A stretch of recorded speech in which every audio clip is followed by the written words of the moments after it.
Right, let's just get myself sorted here. Whew. Wow, what a rush. I think I am live. It should be. It's that time again. Oh, 52 year. Hi everybody, can you all see me? Am I live? Can you hear me, see me, feel me?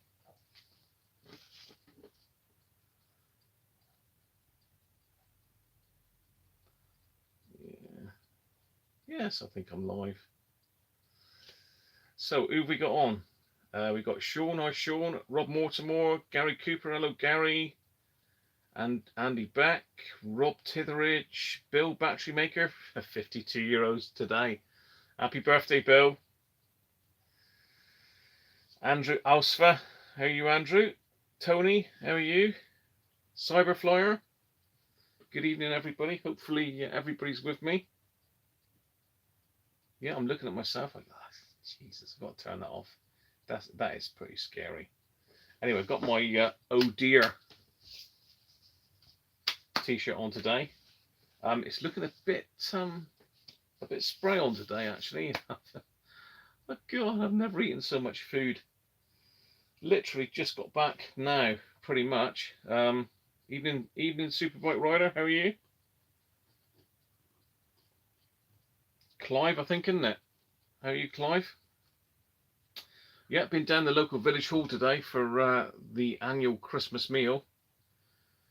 Oh, then back off friends for a drink afterwards. So been on the wine all afternoon and finished off with a sherry look. So happy days, as the missus will say. Hi Benji, how are you? It was like, oh beer, yeah. Oh beer, oh dear. Well, I think his eyes say it all up. Anyway, I do have to get a beer on the way. You've missed absolutely nothing, Benji. Not a thing. Literally just turned the camera on. Didn't really know what to do, so I pulled out a few bits and pieces, and all of a sudden I got loads to do again, which is, you know. So I think I will start. I've got some quite nice beers in today, actually. I've paced myself this week and picked them up during the week rather than try and get them all on a Saturday when they're all sold out. So I always say that McEwen's is my favourite. McEwen's #1, but I got a bottle of this today. Poor little pussycat there. This I'm sure people will recognise the bottle, but it's Old Tom. It only comes in half-pint bottles, unfortunately, but saying that, it is 8.5%, so it's pretty strong stuff. So how is everybody? I've got to see if, oh no, don't tell me I've lost the bottle opener. No, we're okay. We're okay. I have the bottle opener. Hi Stuart's Vinyl Channel, how are you, mate? I don't think I've seen you in before. Evening, Jeff.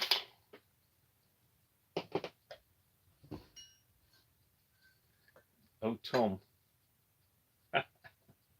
Oh Tom is amazing stuff, Sean.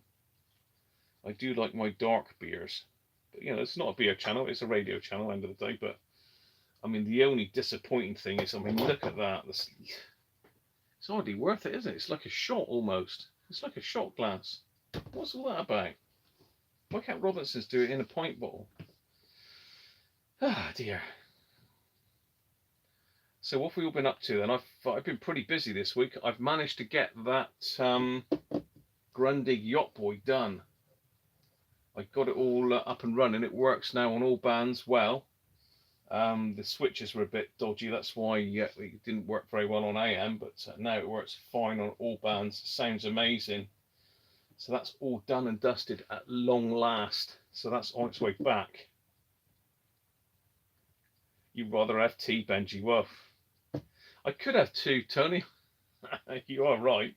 I could have two, but I've only bought one bottle of it, so I've dipped out there, haven't I? Yeah, Sean. There's only so many hacker hunters that you can play with at any one time. You need to mix and match a little bit, unless you're going to specialise in fixing up hacker hunters. That is good stuff. It's more like a barley wine, actually, that, old Tom. Anyway, I've got down on the bench here, if you remember last week, we looked at all those airband radios. I've got the Shorak, which I've pretty much done, to be fair. This is the one that Darren sent me in. Hopefully you've all had a look at his website after last week. Interesting stuff. This one is now fixed. It's working on all bands. It was working on airband before, but it wasn't working on AM. But it was so quiet you couldn't hear it because someone had messed with the IF core.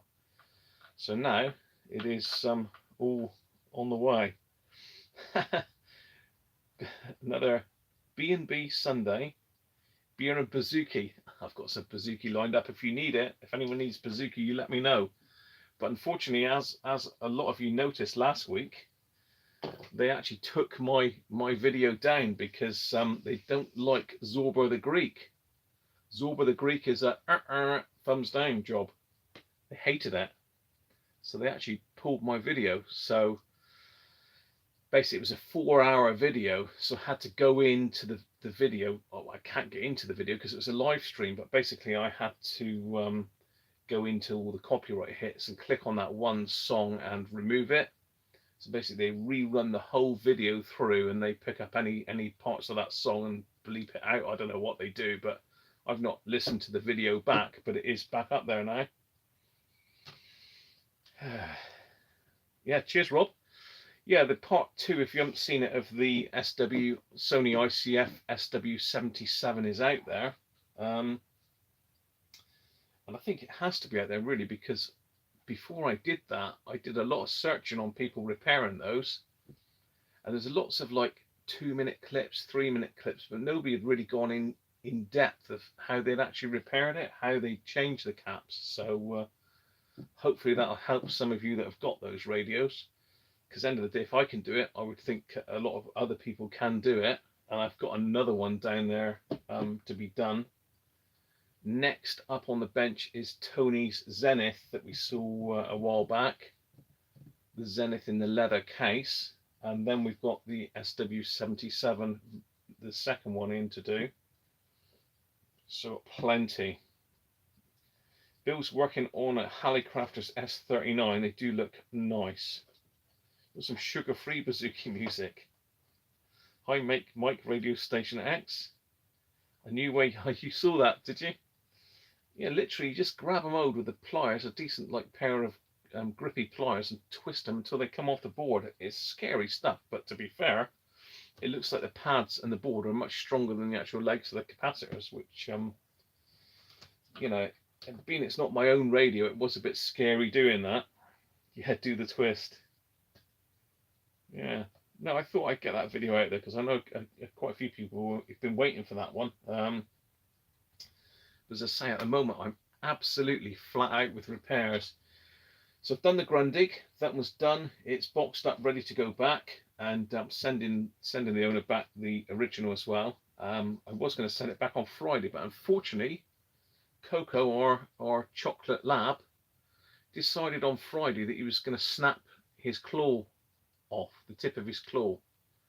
So I had to get him in. No, it's actually Saturday morning. He'd done it on Friday, so Saturday morning I had to get up the vets with him. And no, that's been, was it Friday morning or Saturday morning? I think it was Saturday morning. I lose track of time now. It was Friday, I think. I had to get him in the vets on Friday. Unfortunately, he's got his whole back leg bandaged up now, and that stopped me getting the parcel off in the post and doing lots of other stuff. But seems to be how it is at the moment. It's like one step forward and about 3 back. I've still got the record deck to do. I've been sent a power lead and a belt that's gone missing in the post. So George very kindly sent me another one to replace it with, and that ain't come either. So it was due on Friday or Saturday. It still hasn't come. It's the joys of Christmas post hitting us already. It was one of his toe claws. It's on his back. It's on his offside rear, offside rear leg, Sean. And what he'd done, he snapped the tip of the nail, and there's a what they call a quick inside. It was just like a little bit of grizzle, tubular grizzle, that was actually poking out almost at 90 degrees, and he was suffering, to be fair. It was really, really sore. So what the vet said to do, they had to snap the rest of the claw off, and I don't know, they put iodine or something on it to clean it, and then they've bandaged him right up. I've got to try and change his bandage tomorrow. So poor old Coco's been in the wars. He can't go out for a walk now. Every time we take him outside, he's got to have like a plastic bag on his foot to stop it getting wet. So real pain. Benji, what's wrong with the blowtorch and whacking the board? Yeah, happy to do that, Benji. But if you want to send any of your kit in for me to try that on, I will.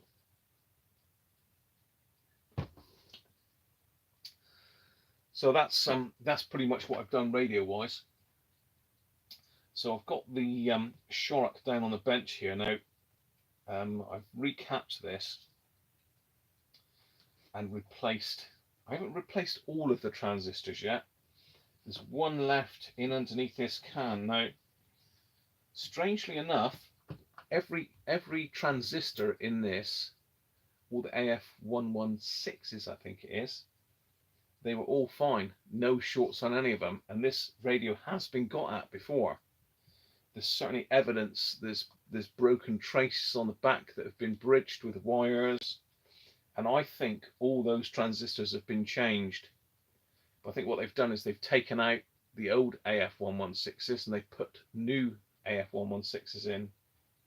So I've taken the new AF116s out and put AF126s in, which are much smaller. I've got some here. Yeah. So I mean, this is an AF118, but it's the same size. I've shown you all this before, but I'll show it again for those people that are just joining the channel. So basically, this is the transistors that were in it. This is an AF118, but it's exactly the same packaging.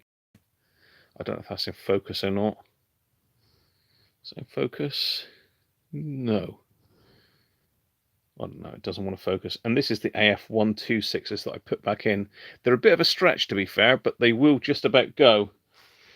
So I've replaced it with those, and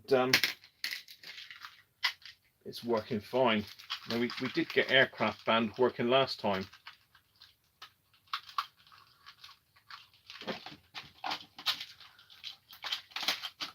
So I've got, at the top here, I've got 3 mag mount aerials. And last time when we connected this up to airband, I put what I thought was my scanner aerial on it and connected it up, and we did lo and behold get some airband action. But it got me thinking, what frequencies do the aerials I've got up here stuck on top of my filing cabinet, what do they actually run on? I mean, it's a bit of a mess up there, so I'm not going to show you, but I'll bring the aerials down in a minute. So what I did is I pulled out my, I got one of these MFJ, they call it an SWR analyzer, but they're more commonly known as antenna analyzers, and it'll basically show you where the sweet spot is on an aerial. So pretty much it'll show you what it operates best on. So in a minute, once we've had a look at this Shorak down here that I've fixed, we'll have a look at those 3 aerials and see what they actually do and what frequencies they're useful on. And I think that'll help a lot of people that are into scanners, because my scanner aerial is a wideband scanner aerial, but it's better on some frequencies than others. So that'll be quite interesting to have a look at in a minute. So I've got that. Also, I've got the latest British Vintage Wireless Society bulletin and calendar for next year in, and my membership renewal. So we'll have a look at that as well. And you might see at the back here, just slightly out of camera shot, I've got a couple radios that we can have a look at if we've got time later on. So that's pretty much the format that's come into my head the last 5 minutes. Hi, Jack, how are you, mate? No worries, mate. You come in and out as you please. Hopefully the video will be available after this time, Jack. It won't get pulled. But you know it is. Hey, Simon, how are you? Oh, gonna have to get some Greek music. Ah, hi Chris, how are you? It's pretty naked. You know, it's stripped back, definitely. It's a stripped back calendar. Hi Tim, how are you, mate? Just talking about your lovely old Grundig that we've at last got going. It's not off in the post yet, Tim, because my dog decided to rip one of his claws off on Friday. So my day was spent going to the vets and getting him patched up, amongst other things.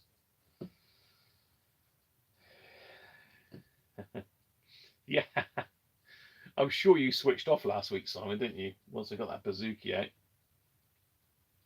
Yeah, I haven't seen the last episode on your multimeter video, Simon. Chris has got some great videos out at the moment. I've not caught up with your signal tracer video yet, Chris, but you've definitely beat me on that one. Hopefully it's working well, mate, and it's everything you wanted it to be. And looking forward to you fixing those CB radios as well, Chris. Bit of a CB radio fan, silently, you know how it is. A lot of us radio hams from my era were into CB back in the 80s. Some before that.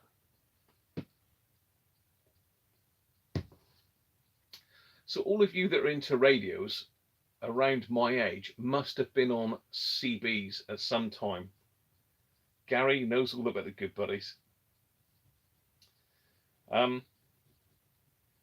So let's have a run through of CB handles. All of those that had CBs, let's see what your handles were. Come on, man up! You got to brave up and let us know. I mean, Simon must have been on CB. He must have been a CBer. So come on, Benji. What was your handle? Gary was Lone Wolf. Chris was Skywave. Sweeney. Yeah, he's looking pretty rough. I'll send you a picture, Tim, later. Too young for CB. I think it was the Hitcher. Nice one. Moonshine Runner. Jack's Worldwide 459. You must have been a bit of a DXer, Jack. Working the old sidebars, I expect. CS McCall song. Music Centre. You still got a Midland Transportable. They were quite sought after, Clive. They were the ones that worked on the was it the C cells? Or, I don't know. They worked on normal batteries, didn't they? My handle was Squeaker. That was my as Chris will call it, the Muppet Band handle. I did have different call signs for different things, as I'm sure most of us did. If you were into CB radio, you always wanted to go that little bit extra, didn't you? I think there was quite a big crossover from CB into amateur radio, but a lot of them did stay as foundation license holders. They didn't further any more than that. But I decided, I mean, the foundation license wasn't about when I was studying for my ham license. It was novice license and then full license. So I did my novice and full license. There's a ton of Muppets on there for sure. Squelch. Magpie. I can remember the Magpie, Benji. So my handle, Jack, bear in mind, I got into CB radio back in the early 80s. So that was when I was in my, what was I? My first CB I got at the age of 18 when I bought my first car, which was a Ford Capri. Oh, you've got to have a CB radio and a Ford Capri. It's it's the way. So back then, Jack, my voice hadn't broken properly. So I was going, and it was like that. So it's Squeaker. A lot of people thought I was a pigeon fancier because apparently I think young pigeons are called squeakers, aren't they? Mike President Adams, yeah. Yeah. You had to be cut out of your Capri, Chris, did you? Bloody hell. I know I wrapped mine a few times. I think I was under the bonnet of my Capri more than I was actually in the driver's seat, I think. Austin Maxi, whoa. You show off, Sean. On its roof. Oh, yeah, they didn't go around corners very well, Chris, did they, the old ones? I had a Mark 1. It was a 1600 GT XLR. I can even remember the registration number for it shows I'm a bit of a nerd, doesn't it, really? But, yeah. Mark 1 Escort and a President, Gary. Yeah, well, that President, they were really nice rigs. They used the Uniden chassis, didn't they? I think the Presidents. I've got, what have I got up here? I've got something that might interest you CB lovers up here, look. Chris will like this. Chris, you're going to love this, mate. How about that? Whoa, look at the chrome on that, Chris. That is a Superstar 120 FM, which has only got the mid band on it, and it's got high, mid, low, all that. But it's a work in progress, and I haven't got around to even looking at this yet. I mean, I've got far more pressing things to look at than this. But these are lovely made radios back in the day. It looks very much like the old Cobra 148. Which was very sought after back in the day. Let's get some light on that.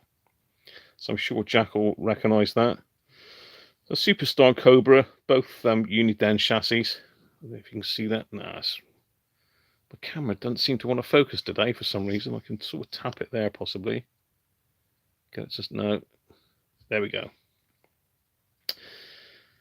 So yeah, I've got plenty of CB. So if anyone wants any CB-age at some stage, we can have a CB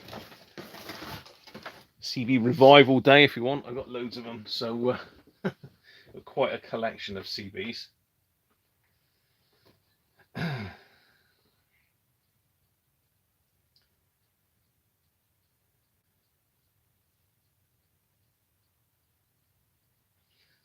So you had a couple Midland radios. I think Chris has got a Midland 3001 in there at the moment, which is quite sought after back in the day.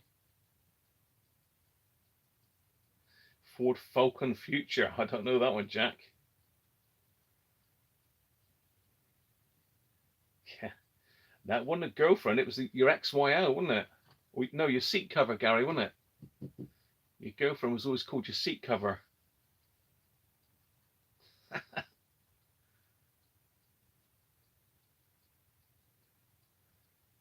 You'd like that one, Chris, to have a play with. I bet you would. I was thinking of sticking. You can get a board still from Spectrum Electronics to stick in that one, Chris, and make it make it work on the 2781 band as well as the mid band. Hi Kenny, how are you, mate? Good to have you in. You were Skylord, were you, Jeff? Oh, everybody knows Convoy. Convoy, Smokey and the Bandit, Cannonball Run, they were all big CB heavy, and Dukes of Hazzard as well. Drink on a stick.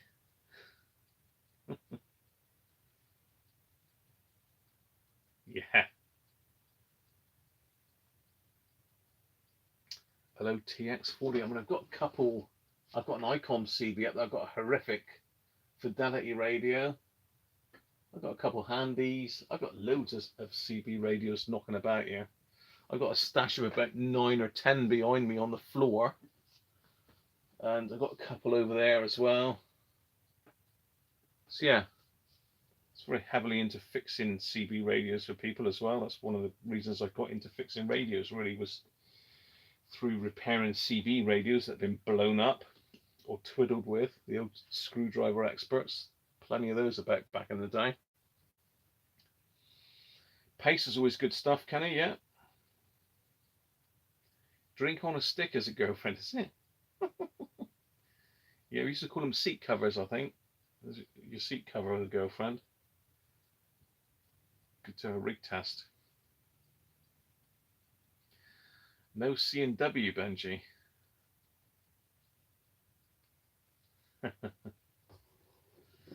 Yes, I have somewhere, Chris. I've got a Cobra 148 GTL DX Mark III, I believe, which was the sought after one. But I mean, back in the day, we used to go up on the hills, hammer a big half wave dipole in the ground. It used to be silver rod, I think it was. I've got something, got a pin stuck in my foot. To hammer a silver rod in the ground up on the hills and talk all over the world on a Sunday. Just getting on the Sunday nets. Used to be great fun, but then mobile phones came and pretty much killed it dead, which was a shame.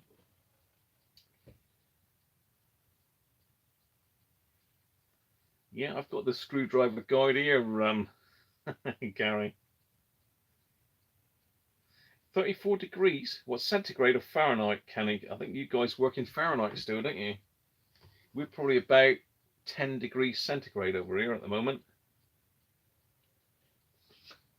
I mean, actually, in this room at the moment, we are, I don't know if you can see that, 22 degrees in my workroom. I don't know what that equates to in Fahrenheit. I can't remember off the top of my head the calculation for it. But, yeah, so it's about 10 degrees centigrade outside, Kenny. Yeah, you can't get more chrome than the Cobras, really, can you, Chris? Like I say, I've literally got a massive, great box. I mean, it must be 3 foot by 2 foot plastic tub, which is full to the brim of old AM radios, Chris. So if you need any spares, mate, for yours, let me know and I'll dig through them, or I'll just send you the whole bloody box. But I'm trying to get rid of it for years. But to be fair, it's useful spares for like ferrite cores and that sort of stuff. Really useful.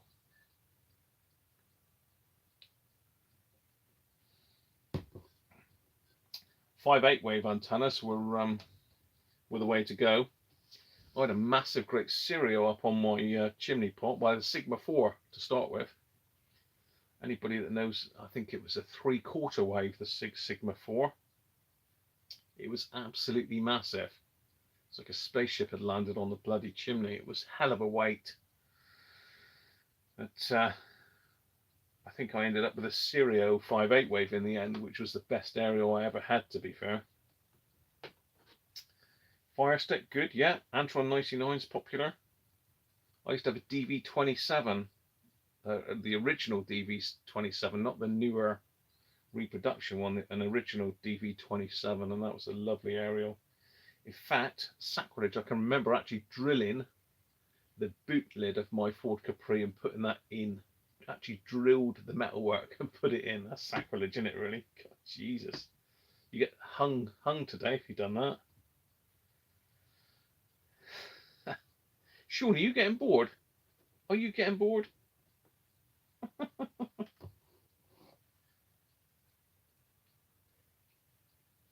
We're just doing a bit of CB nostalgia there, Sean. If you're not old enough, unfortunately, you know, sorry to exclude you, but you needed to be there back in the day. All the eyeballs,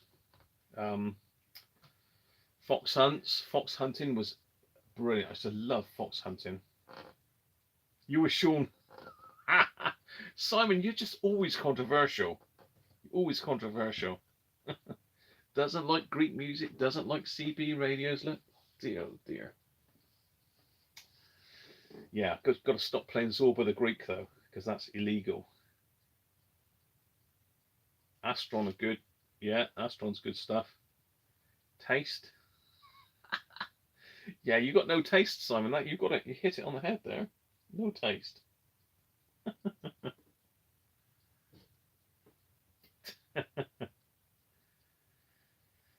Yeah, it was. That's the logo is 2781, Benji. That's when it did get legalized in the UK. A lot of people were using AM and they wanted AM to be legalized, but the UK decided that it would interfere too much with other broadcasters and all that sort of stuff. So they stuck us on FM, which wasn't as good.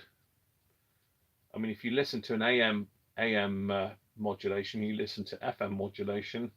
I mean, it's so quiet AM, it really is, as you'll see in a minute when we turn this airband radio on.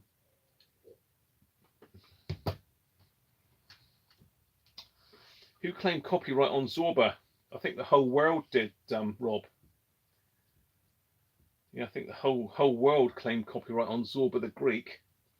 If you go into YouTube and you click on their like music thing and you search Zorba the Greek, it's actually got a worldwide copyright block on it. So if anybody puts a video out there with a little tiny snippet of Zorba the Greek in, they block the whole video. So literally, I had to run it back through the YouTube process to delete that particular track, and then the video came back up again. But I can't remember who it was claimed the copyright. It should be blocked. Oh dear, Simon, you just hate the Greek stuff. I was hoping for sponsorship by the Greek Tourist Board. I think it was Rob or somebody just said that I ought to get that. Anyway, shall we have a look at the Shorrock chassis? I've got it in sort of bits here, all jerry rigged up.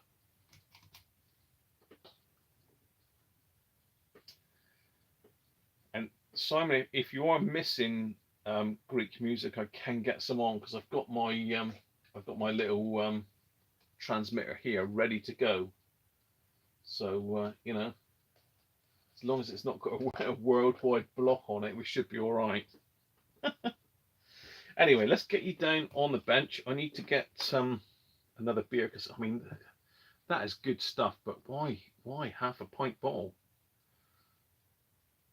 Yeah, I don't understand that. 330 ml. It's just robbery, isn't it? You got any plates?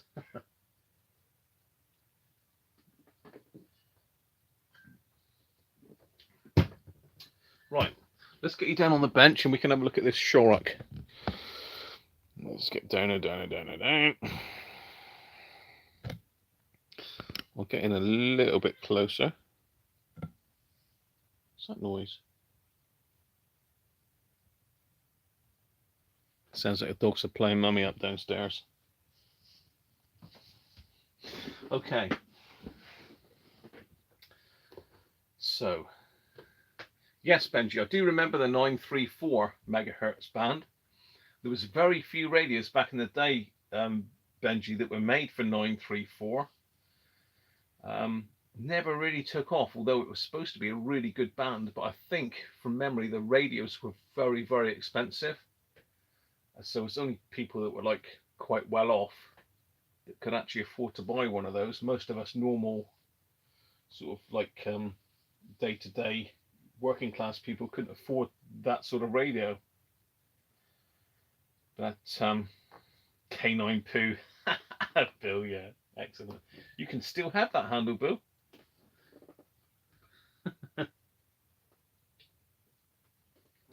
I thought you were a ham, Bill, actually. I did think you had a ham license. My call sign's M1GRA, so I'd managed to get one with my first three letters of my name in the call, which was quite cool. And my novice license was 2E1SAG, which is my initials backwards. Because for all of you that want to know, my initials are actually gas.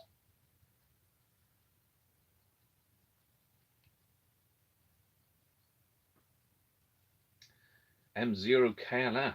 Whoa, Chris, M0, eh? Is that a new M0 or the old M0 though, Chris?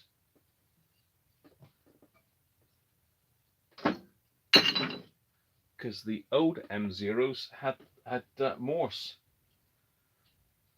They were able to do Morse. Oh, Gary's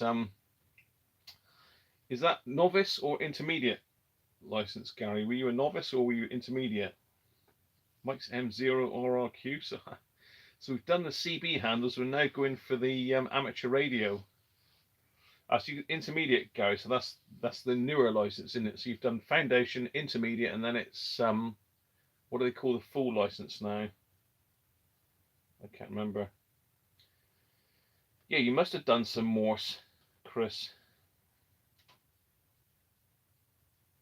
That's it, advanced, yeah.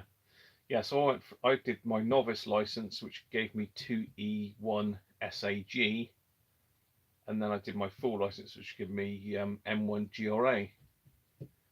And they dropped the Morse requirement, so basically I can work up to 200 watts on any of the bands, which is nice. And my HF rig chucks 200 watts straight out the back of it, so I don't need an amplifier. I agree, Mike's. Chris says he hates Morse, and back when I did my license, I really could not see the point in Morse code. I thought, why on earth do I want to do Morse? Why do I do dot dot dot dot I thought, I don't need to do that. Why do I need to do it? So I decided not to do it. And to be fair, I wish I had done it, because I do a lot of contesting. Well, I used to do a lot of contesting on the radio, and that Morse signal carries so much better than voice. People can understand it. It can be picked out. You can use software to decode it. It's for competitions and DXing, it is probably the mode to use. To be fair, I mean, I love SSB, always have done, but yeah, Morse, depending on what your personal requirements are for amateur radio, Morse really is the mode. And I wish I'd learned it, to be fair. I've had a go, I've downloaded programs and tried to learn it, but I've really never got on it. Simon, God, you're so impatient. Okay, right, okay. Let's have a look at some radio, shall we? So this is the Shorrock. Let me just show you the front case. This is the Shorrock Mark V, which is based on the Decca TP85. This one's come in from Darren for repair, and he very kindly sent me this in like prematurely. It wasn't due in for a while, but he sent it in so I can get on with my other Shorrock. So you'll notice all the capacitors have been done on it. I've kept the cost down by using all these Nichicon PW series capacitors rather than going for axial ones, because these are much cheaper, and to be fair, they're probably better than the axial ones. They don't look the same as the axial ones, but end of the day, who's going to be looking in the back of your radio? So I've replaced all the axial capacitors, and they were shocking, to be honest. Absolutely, well, I don't know what to say, but they were pretty bad. Where's my box of capacitors for this thing? I can't find my tub with all the old capacitors in there. Threw it away just, oh, here it is. Yeah, okay. So these are the old capacitors, and these things here, any of you that work on radios, Andrew and Simon, you'll know these very well. Dallies, what a heap of rubbish they are. They were so far out, it was unreal. A couple of them wouldn't even measure. They were terrible. And the other thing is these things. Now you think in a low voltage set it wouldn't matter, would you? You know, these Hunts. I think in Volv sets they're renowned for falling apart. And I mean, this one's rated at 0.5 microfarads. God knows what it was measuring, but it was nowhere near that. So I've done that one, and there's another little brown one as well. These things here, I don't know who makes these. I mean, you can see the date of the set on this one. Look, that's August 1963. It's quite a nice little date for the set. This was 500 microfarads, actually reading just under 800 microfarads. Absolutely shocked. And these little things here, I've yet to see one that's not shorted or totally had it. I don't know who makes these, but they're horrible capacitors. So it had to have a recap throughout. But like I say, the transistors weren't shorted, believe it or not, which is why the air band worked. And if someone hadn't been messing with the cans, then long wave, medium wave would have worked as well, I think. But anyway, it is now working. So what we'll do is we'll stick some power on it and fire it up. So I've got it temporarily hooked up at the moment. I've got the case there with the speaker in it. It is the correct speaker. This one's a little bit strange because it's got a third wire on it for some reason. Someone's just put like an extra earth wire on it. I don't know why. It doesn't seem to make any difference at all. So let's first of all start off on off mute medium wave.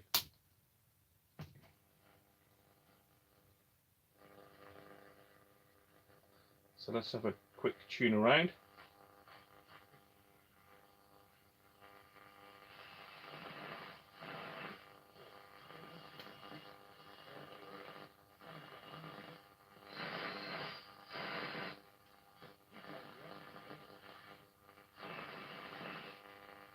As usual, everything on the planet is interfering with it. This light is interfering with it. Let's turn that off. That off. What else can I turn off? My iPad is interfering with it. Loads of stuff.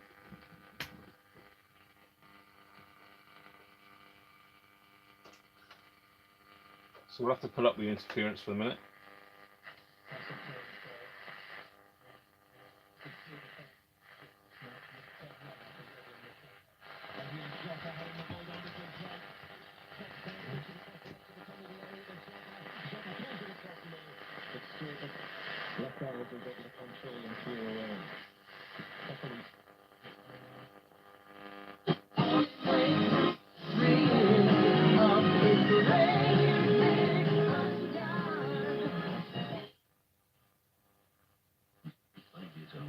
Unfortunately, we've got very few medium wave stations that I can pick up here.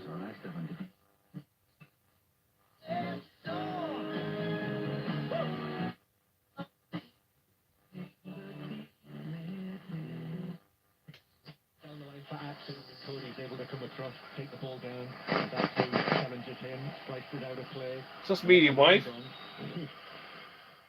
which is obviously working. Let's go long wave. The only long wave station I can get here is radio 4.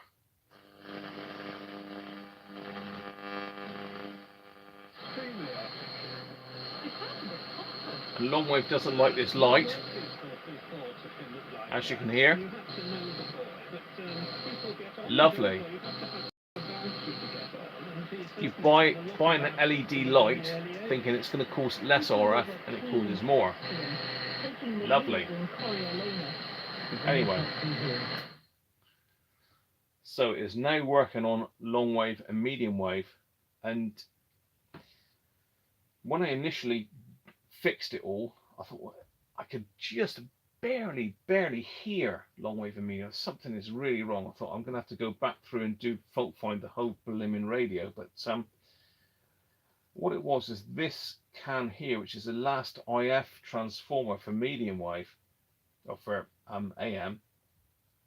As soon as I started turning that, the noise came up and up and up and up, and in the end it got to a stage where it was absolutely bang on. So at the moment I've only done it by ear, so I've trimmed all the AM side of these, and medium wave and long wave has come up fine, so no issues there. But what this particular radio is all about is the airband. So let me get one of my scanner aerials out. Let's connect it up to that. So I'm going to hit airband on. The airband, for some reason, is really sensitive. I mean, the IF stage seems a lot better on FM than it does on AM. Incidentally, for those that want to know, the that's what I've just opened. Bishop's Tipple. I've been a fan of this for many, many years. It's 5.5%. It used to be stronger than that, and at least tastes slightly different, but it's Wadworth's. Good stuff. Not that I'm promoting beer, but people like to know what I'm drinking at the time. So let's have a quick look at the chat. Simon's happy now.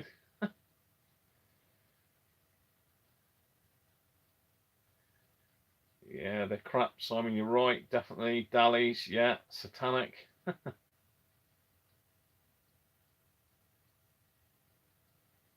Yeah. Yeah. Definitely, Sean.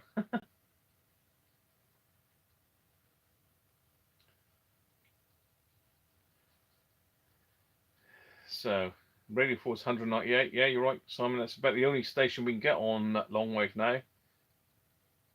Hi, Harvey. How are you, mate? Good to have you on board.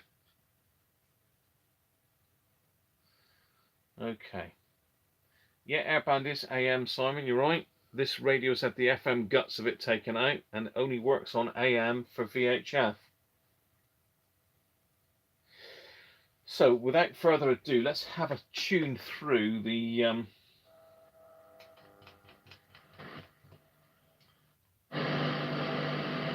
let's have a tune through the AM airband, see if we can find anything.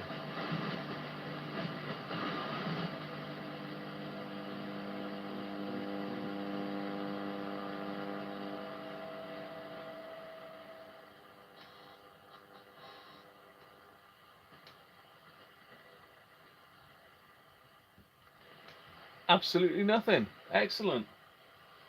Troubles with airband is unless you can find a specific station.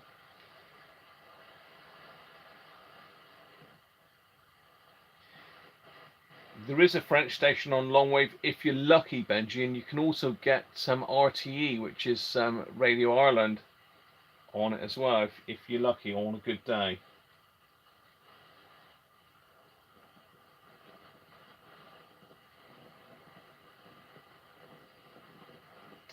You won't get Volmet on this, Simon. It doesn't go up. Well, 135. It might do.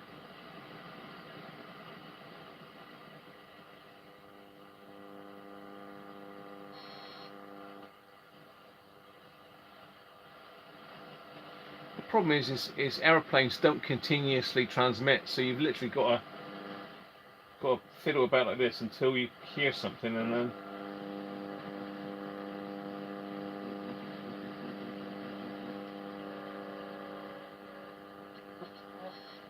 there's one.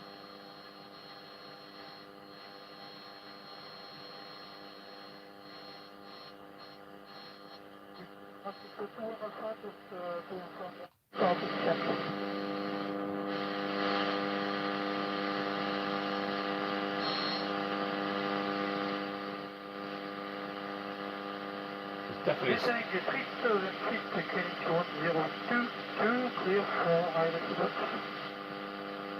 It sounded French.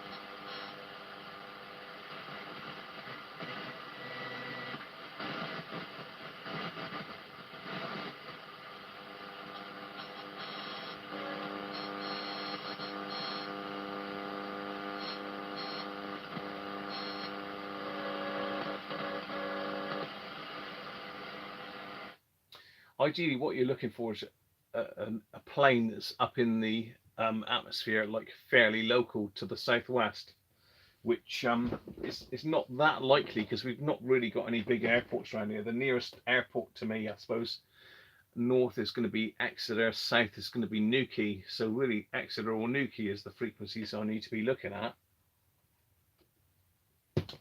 We've got RAF Chibnor. Well, it's not RAF Chibnor anymore, but there is some activity up at Chibnor still, as Gary may know. Gary's up at Chibnor. So if you've got an airplane overhead, it comes through really clear and loud.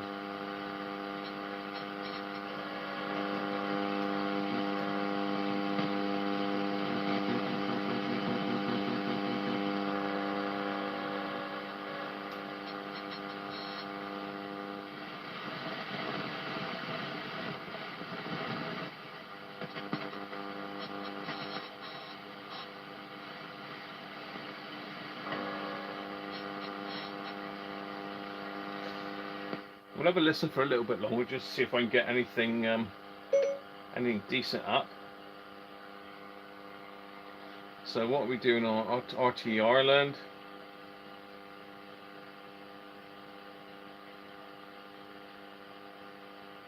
What else we got? North Wales on long wave.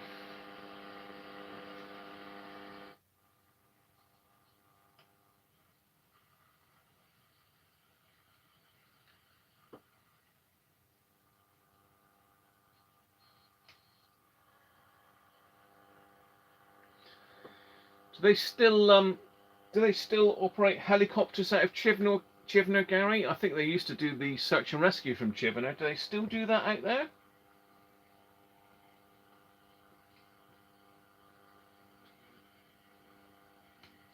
Right, so if they send the helicopters up, I can usually hear them quite clear.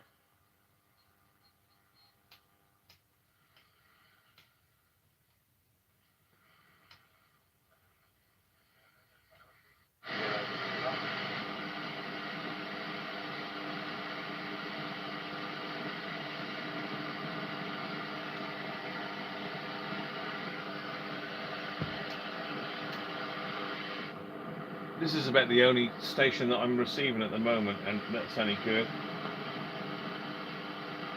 I can hear the tower, but I can't really hear the aircraft. That was good. That was loud, wherever that was.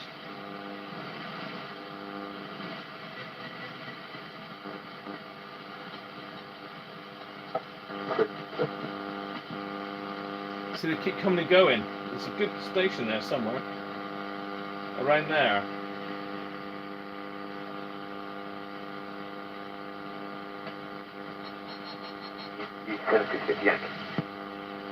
Right, okay, we've got something good there. So we'll listen to that for a minute.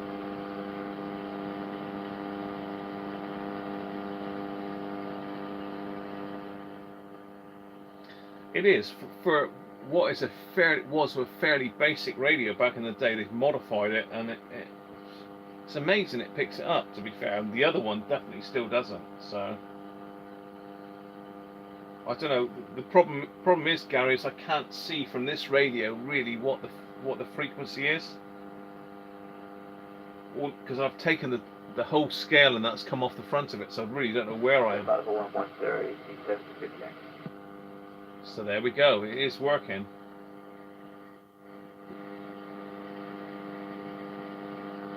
And I've got interference in here from something. It's probably the iPad that's bad. No. Something's interfering with it in here anyway.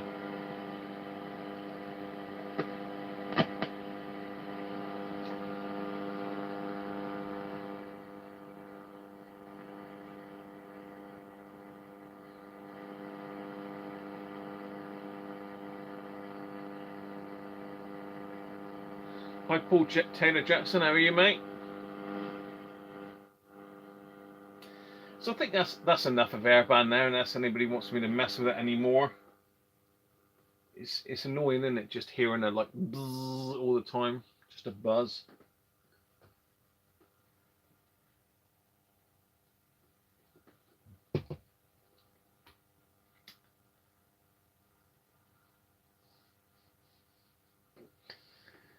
Yeah, I can mess about with the signal generator and tune the radio to.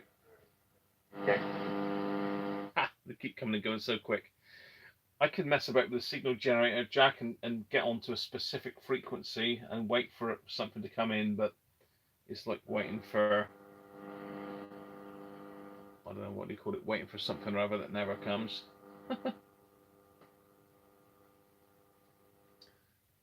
So yeah, I think we'll move on. It is working. We've heard some airband on it. Good to hear that Harvey used to fly, eh? What did you used to fly, Harvey? That sounds interesting. So I'm going to disconnect this now and get it out of the way for a minute. So really, Darren will be pleased to know that this one is back up and running as it should be. The only thing, as I say, I ought to do really is there's one more AF114 in underneath this can up here, and it looks like someone's already changed one of the AF transistors for an AF12 series in underneath there, so I don't need to touch that one, but I probably need to do the AF114. The problem is with the AF114, they've used one of the legs, the collector leg, to link straight directly onto the tuning cap, which is very strange. God only knows why they've done that, but they have. So I need to use a replacement AF114, and they are scarce and expensive. So I'm not going to do that. Really, I'll probably just zap it and put it back in again. So let's get that out of the way. So let's have a play with some aerials and my antenna analyzer, because I'm sure if Chris is still with us, he'll be interested in this. So just bring this one up. I don't think you were with us, Simon, when I talked about this just now. You can't really see that. Let's just get you in a bit closer. There we go. It does seem a bit dark in here, doesn't it? This light. So what is this? This is an MFJ HF, VHF, UHF, SWR analyzer.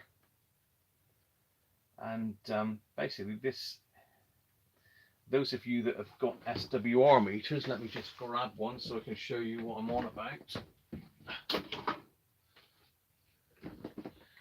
This is your sort of standard, well, this is a bit more of an advanced SWR meter because it will do HF and VHF, UHF. Normally you've got this where you've got to do your forward power, referred power, forward power, and you can work out basically what your SWR reading is to tune your aerial into the band that you're transmitting on. But it can also help you when you're receiving as well to make sure that your antenna is optimized for the band that you actually want to use it on. But what this won't do, this needs a transmitter in order to work. It won't work on a receive only. So you've literally got to key up.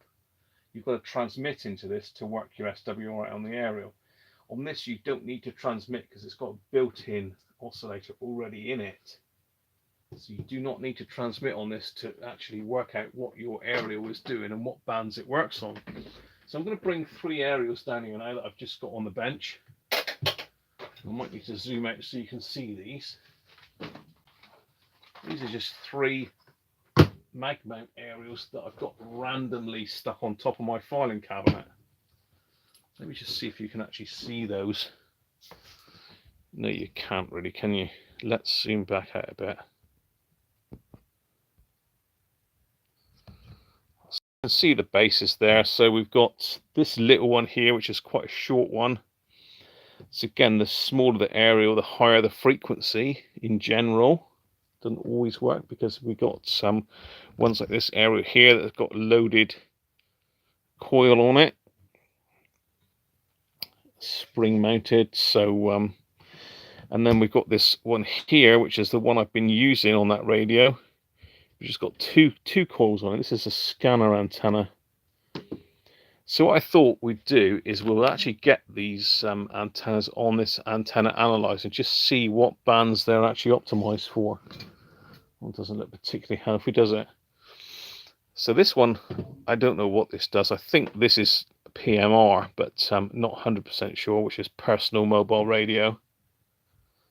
This I know is a scanner, wideband scanner aerial, so it'll be interesting to see what this one does with the twin loaded coils on it. So if you're out and about and you've got a handheld scanner, like, can I put my hand on one of mine? I guess I should be able to. Yeah, there we go. So something like this. This is quite a famous back in the day radio. In fact, they're still quite sought after now. This is a Upatero MVT 7100. Very easy to operate. Nice, very nice radio. Digital readout.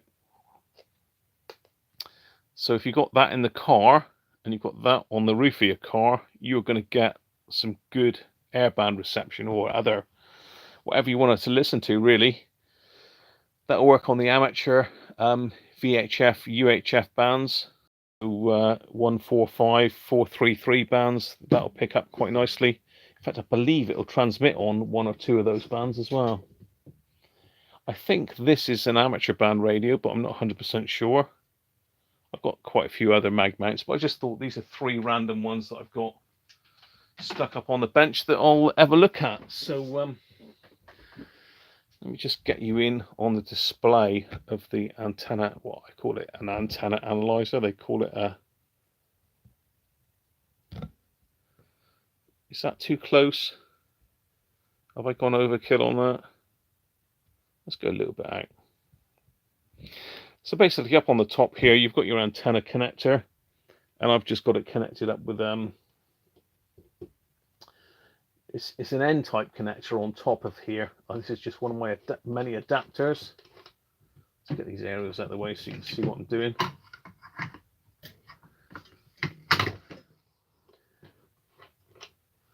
So we've got an N-type plug on top, and this is just an adapter. So we've got an N-type male there with a BNC top. I've got a couple other ones because one of these areas has got a PL259 on it. Okay, so I'm just going to quickly have a look at the chat and see what we're talking about, and then we'll have a little play with these. You'll see there's a couple meters on here. So one is impedance, so most of these areas should be 50 ohm, and SWR, we're looking at the lowest reading on that we possibly can get. So SWR is key, really.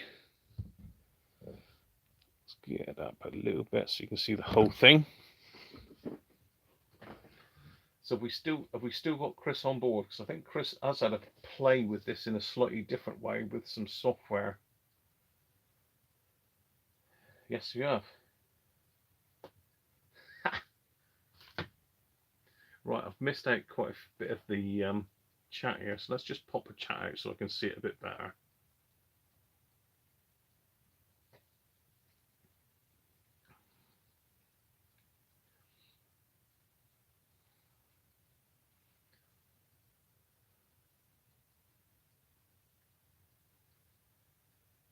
Mighty fine junk.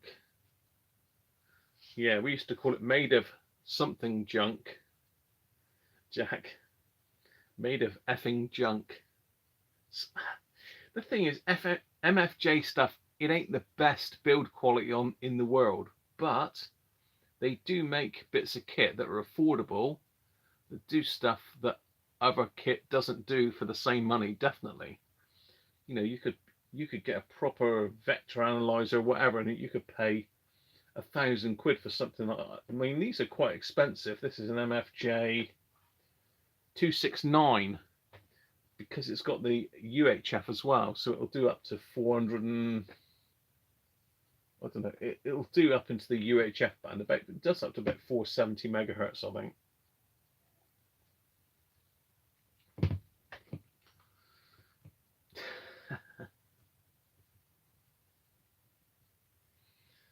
Yeah.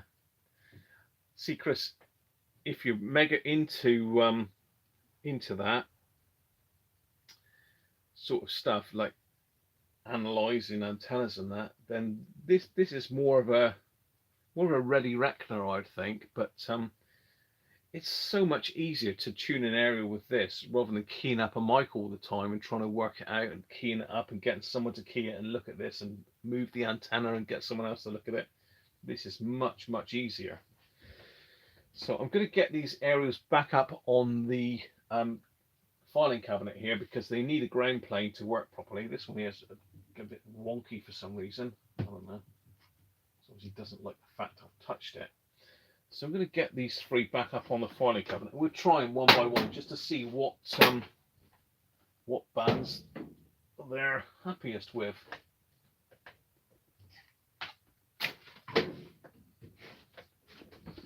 So I've got it connected to my power supply.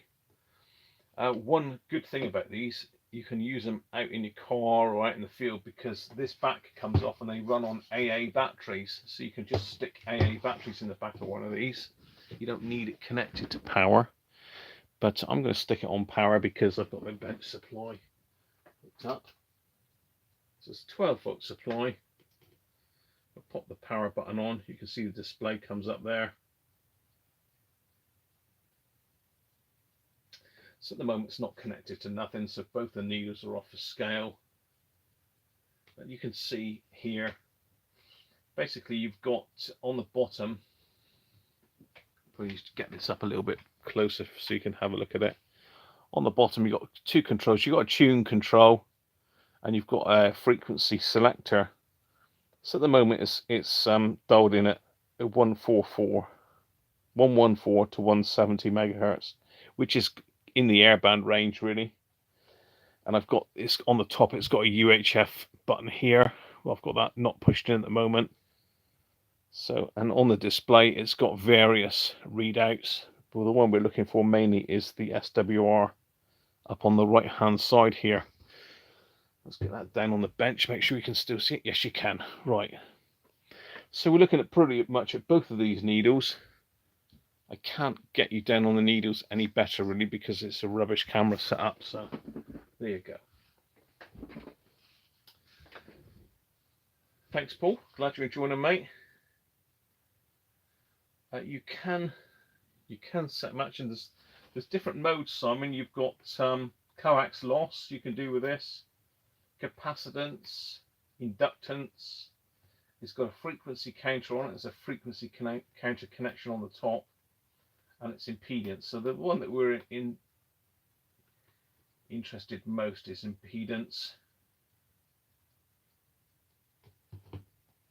So I'm going to connect up the aerial that you've seen me using, which is the twin coil scanner aerial. So I'm going to connect that up.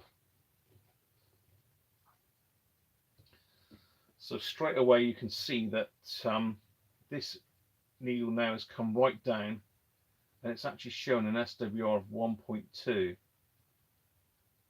I mean, it's coming out as 1.1 on the scale, and that's based on 126 megahertz.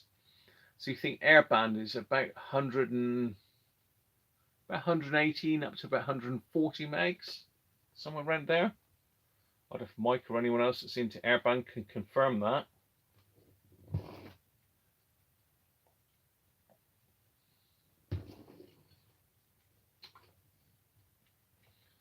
What are we saying there?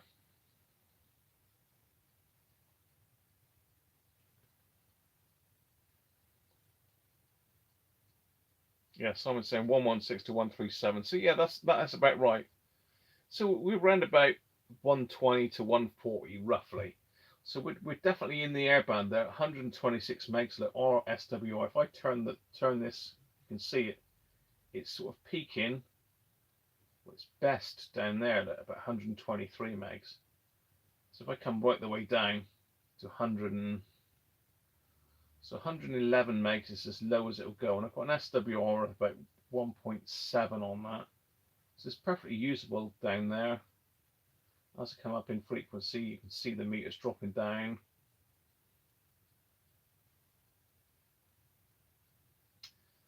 So 115 megs, 116, 117. So we're now 119 megahertz. We're got an SWR of 1.1, which is near perfect. 1.0 is perfect, but you'd be lucky to get that. So as we come up in frequency, we've got another dip there. Look, we've got 1.0 at 123 megahertz. So really, we're going. Wah. So 135 megahertz is not good at 3.2 megs. Obviously, it'll still receive, but it's not matched. And you can see the impedance meter there. It really needs to be about 50. 50 ohms is usually the impedance you look at for an aerial. So it's not working very good at 136. So really that aerial's working okay up to about 130 megs, and then it starts going a bit haywire. You go up to 117, it's right off the scale, so it doesn't like that. But it is a multi-band area. If I go to, say I go up to the 70 to 114 megs, it might dial in somewhere there. So yeah, look, it's also working at, well, we're back in. We're back into where it was working well before, down in the lower hundreds. So let's go. Yeah, so really that aerial is only good for VHF. It's supposed to be a wideband scanner antenna, but it does tell you, doesn't it, that it's only really usable from about 100, 118 up to about 130 megs, which is the airband. So this aerial is perfect for the airband, which is interesting because it is supposed to be a wideband scanner antenna. But for what I listen to, that's perfect. So that's that one. Let's get another. Let's get the unknown antenna. I haven't tested this next antenna. So I've got another N-type adapter. This time to an SO239.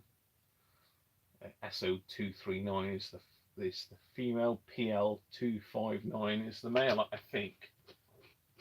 I don't know. It's a long time since I did my amateur radio exams. A long time.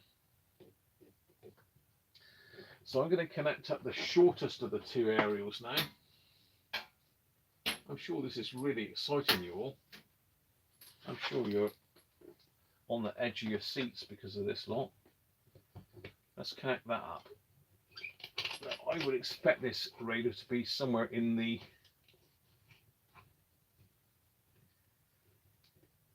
PMR bands. So you can see now at 130 we're off the scale, so let's tune back a bit. So now that aerial, well, it's just coming in. So it's working at higher frequencies by the looks of it, which you'd expect with a PMR. I can't remember what the PMR band is here now in this country. So the best we can do is about a 1.8 at 166 megs. Apart from that, rubbish. Let's go up a band. Let's go 70 to 114. Start at 70. Work our way up.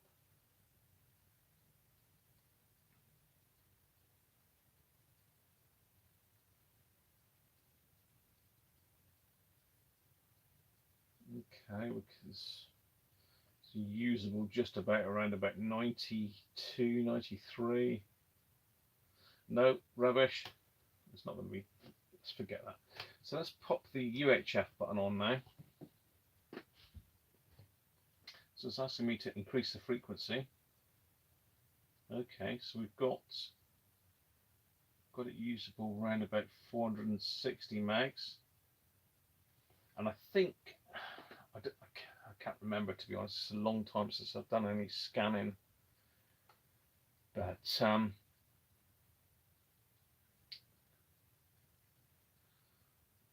think PMR radio is higher than the amateur band. The amateur band goes up to about 440, 450. So this is sort of like peaking around about. And again, bear in mind the SWR isn't going to be brilliant because of the fact I've got it mounted on my filing cabinet. It's not a brilliant ground plane, to be fair. No, it doesn't like that at all. So that aerial has got to be a PMR aerial.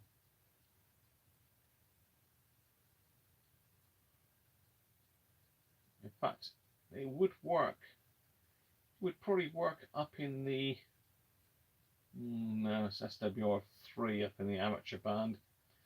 430 is around about 430, 433 is the UK UHF amateur band, and it's the SWR is too high for that really.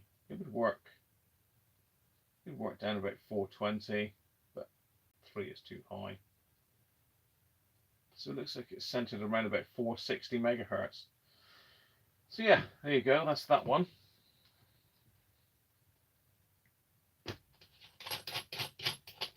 fancy some Greek music. We could do some Greek music, but what we can't do is Zorba the blooming Greek, which is like the best bit of Greek music, in my humble opinion. Let's turn it off a minute, and we'll get the last aerial in, which I think is a UHF aerial again. I've got no connector on at the moment because it's broken off, but we'll give it a quick try, and then we'll get back to some radio fun then after this. It's all radio fun because at the end of the day, if you're an airband listener, if you like listening to PMR, whatever your favorite band is, this will tell you whether your aerial is actually any good, which at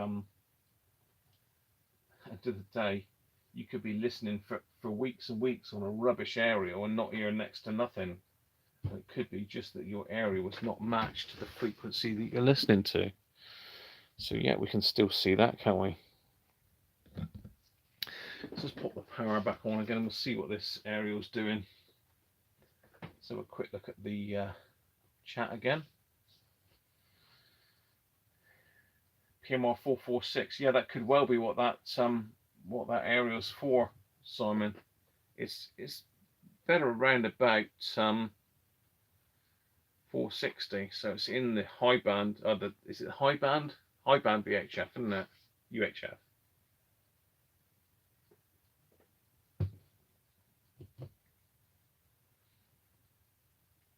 Cheers, Simon. You're popping over to the workshop, are you? So I can play Greek music for half an hour or so. All right. Give me a heads up when you're back in, and I'll turn it off quick. You wish someone had shown you ham radio when you were 10, Benji. Yeah. You suffer from mellophobia. God only knows what that is. Baofen are all right, Harvey. They certainly have brought the price of they've really made it more reachable, amateur radio, because amateur radio kit is normally quite expensive. I've got I use a Kenwood handheld radio for VHF, UHF, or hand portable. And in fact, I like Kenwood stuff for VHF, UHF portable.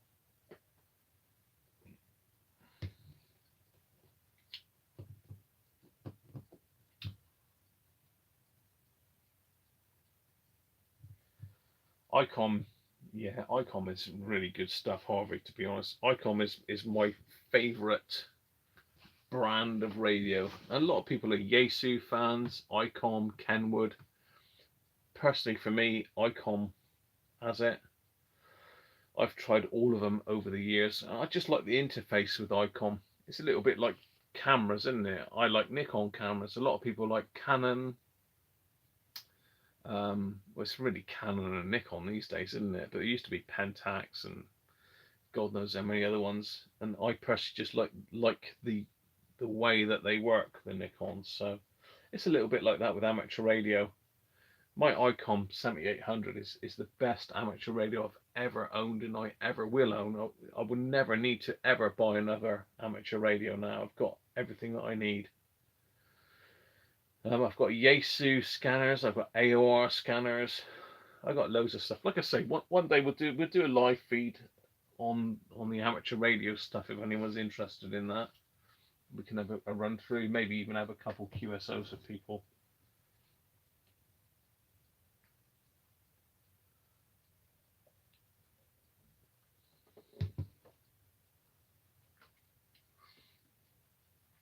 Panasonic Lumix are good, Kenny. They're more of a bridge camera, isn't it? Not a true SLR, but they're really good. And that would be great for live streaming a Panasonic Lumix.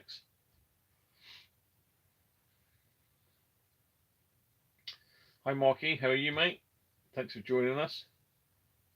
So anyway, we were getting on to this last aerial. So this is the one with a spring on the end, and I think it's a UHF aerial.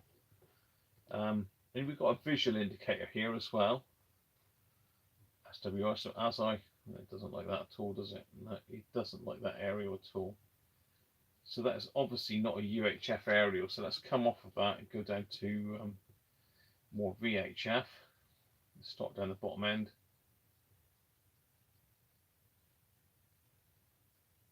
It doesn't like this aerial at all, does it? So coming up in frequency 130, 140. So we're through the amateur band. Doesn't like that at all.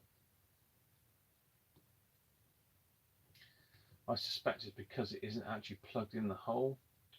Idiot.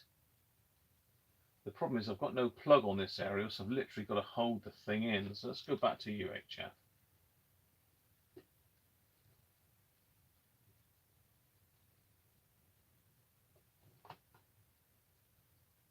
Okay, yeah. So we're getting good SWR around about 430 megs. So this one is, yeah, it doesn't like lower frequency. So it's best around about 425 megahertz. We've got another dip around about 450. So again, with a decent ground plane, that would be usable in the amateur bands. See if it works on VHF. Let's come back down again. Sorry if this is boring you, but I just thought I'd show it.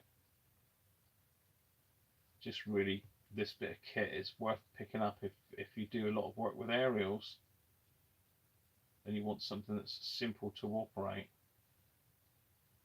Oh, hello, we've got a bit of a dip there. So it's working very well at about 160 megs. So I think that's the PMR low band. So it might be a PMR low band area. Yeah, it's working good at 170 megs as well. So yeah, just a little bit, something a bit different for you to have a look at. So let's get that out of the way now anyway. Turn off my power supply. Let's get back in the chat. So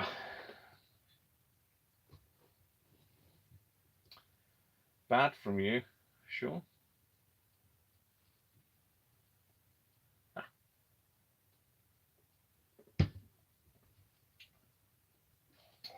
We're going to get some Greek action on one of these radios in a minute, I'm sure. I'm sure we're going to get some Greek action soon. So yeah, sure, I am going to zoom out a bit now. That's I've finished messing with my antenna analyzer. So I've got a couple radios at the back here, again, that I've bought in over the last year that I haven't had chance to try yet. So I'm going to get the first of those out to have a look at. So we're off the amateur radio and VHF, UHF, and we're back in normal, my sort of more familiar territory for a lot of you.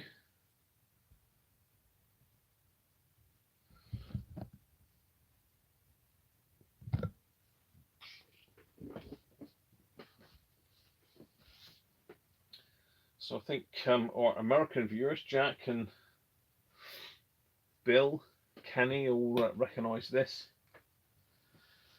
Quite a popular radio in the States as an export from Germany. Zenith? No, Sean. One of my favourite German brand, I think.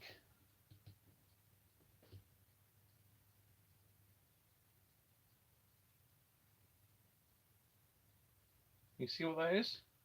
It's a Nordmend Mambino. Now these are really well made. I mean, I've got a couple of videos out there of Nordmend radios that I've repaired.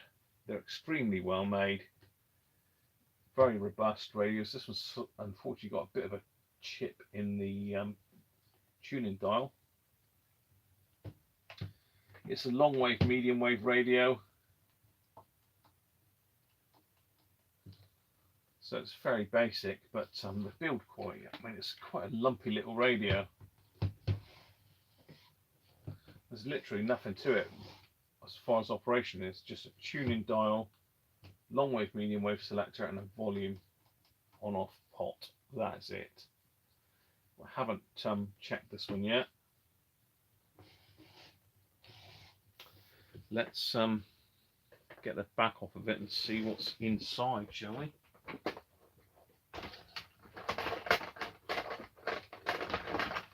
I can find a screwdriver to go in it.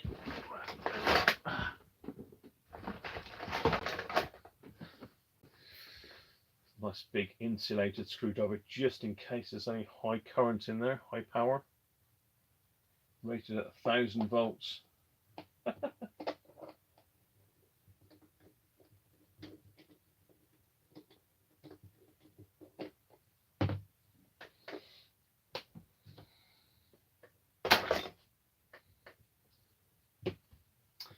It is small, Sean, but there is quite a few of these little long wave, medium wave Nordmans, and they are very well made. The German build quality is definitely there. I mean, you can see the back of this. You know, that is an MDF. That is proper hard plywood. We've got a date in. Someone's put a date in there. I don't know what that refers to. Certainly, this radio is earlier than that. Someone's put 13th of the 4th, 82, but I'm sure this radio is earlier than that.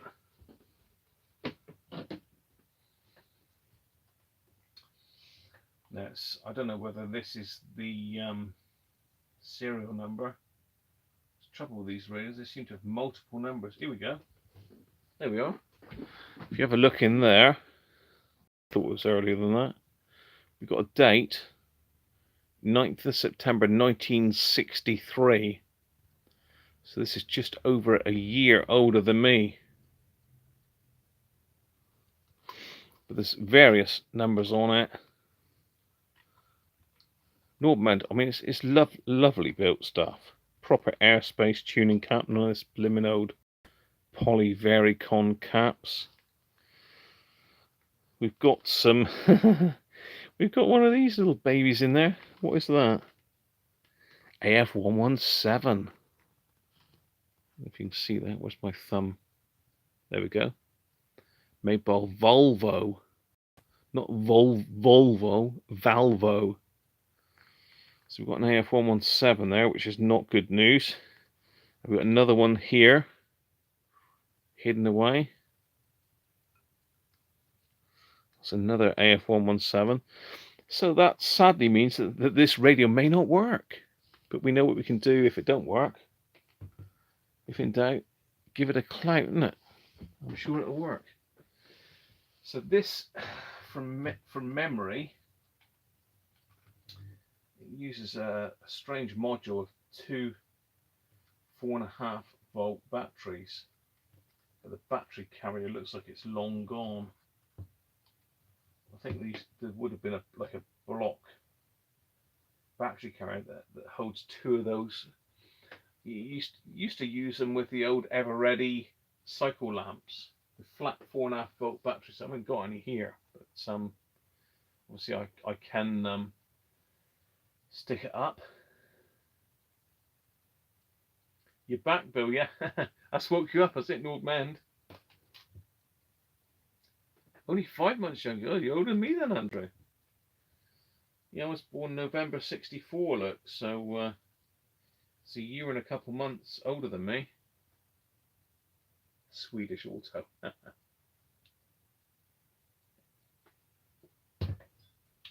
They're nice radios, as I say, it's all plywood construction, really well made. The plywood is actually it's actually curved, so they've obviously steamed it and bent it to that shape. I mean, it's lovely, really well made radios, these, really well made.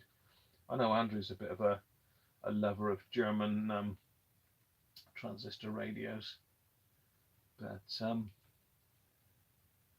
yeah, apart from the AF117s, this is a nice radio. Again, there's only two there that I can see. I don't know if there's any on the back of the board, so it's not a major job. The outputs are obviously germanium, but I don't know what they are. We've got an OC71. What's the other one? OC75 as the probably pre-driver and driver, but the IF transistors are AF117s, which work lovely in IF circuits when they're working, but they don't work very often. Okay, I'm 54. John's 49. You're an egg, Bill, eh? You egg.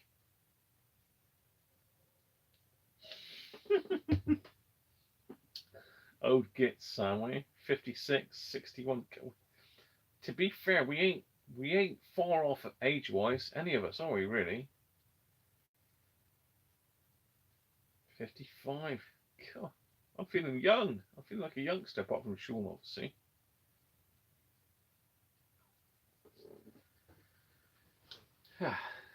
So let's have a quick look at this radio before I power it up, just to make 100% sure it is 9 volts. I don't want to stick 9 volts on it if it's only 4.5, but I'm pretty sure it's 9 volt.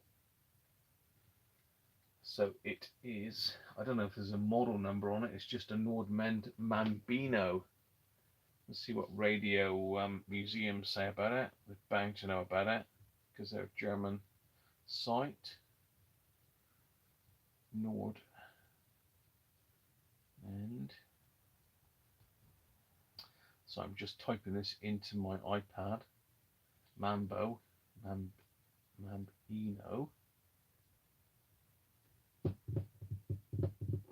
There we go. Radio Museum have got it. They're saying it's an F06CH5606, whatever the hell that means. Yeah, 2 4.5 volts. It doesn't say it's 9 volts, it just says it's 2 4.5 volts. I'm going to have to sign in on Radio Museum to view the schematic. Yes, auto login, all the rest of it.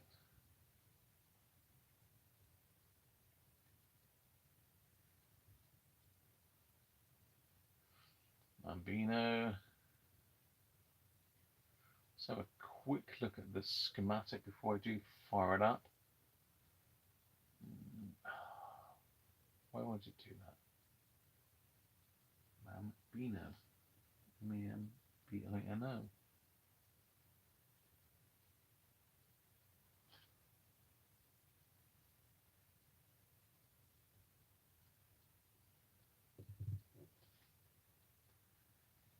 Okay.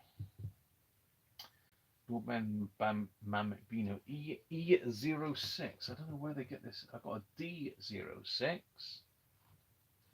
Is there a difference between the D06 and the E06? I don't know.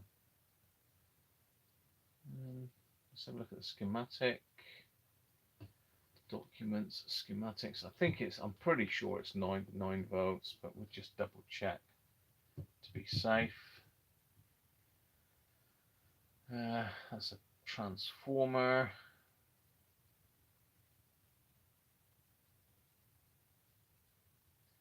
Primary, secondary.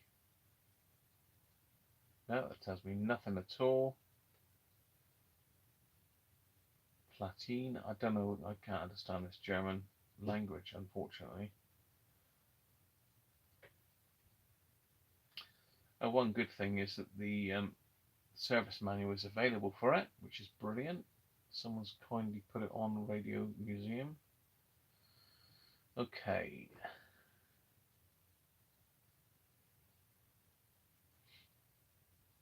Well, it's saying that the power is 8.2 volts.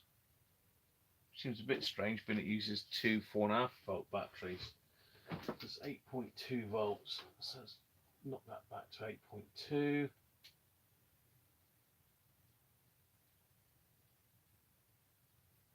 Get the current limit going. Let's, I assume everybody wants to see it going, or potentially going. We might have to whack the transistors, but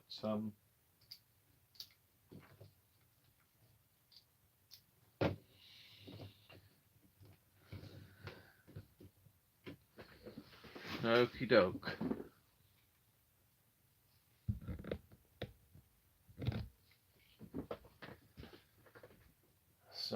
this is definitely the same radio because it's got the two AF117s. In fact, no, it's not the same radio because we've got OC305 and no, we've only got one stage. This is not the right radio. Houston, we have a problem. This is not the right radio.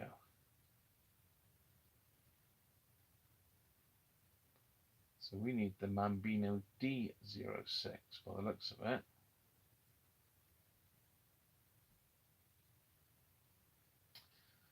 Have we got a D06? D06, here we go. That's better. So it's a Mambino D06. Let's go back to the schematics. Let's go to the first one. Just gives me the circuit board. Schematic. Okay, yeah, this is 9 volts then. This is the correct schematic now. So we've got OC75 as the pre-driver, OC71 as the driver. We've got a pair of OC74s as the output. So the mixer oscillator is an AF117 and it's only got one IF stage by the looks of it, which is an AF. Well, in fact, it probably uses that as an IF as well. But yeah, it's only got one IF stage, which is an AF117. So if the radio doesn't work, it's going to be an AF117. So we can pop that up to 9 volts now.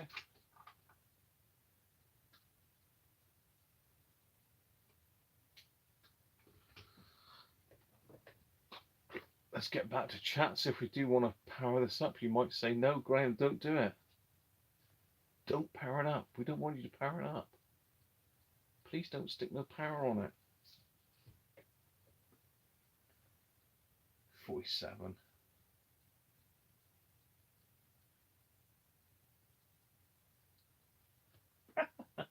So we're now on teeth.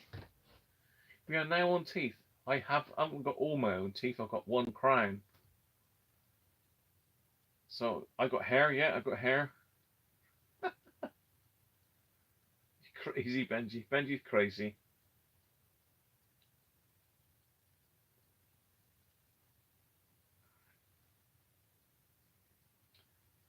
Sean is the man to go for with the hair. Sean is the go-to man for hair.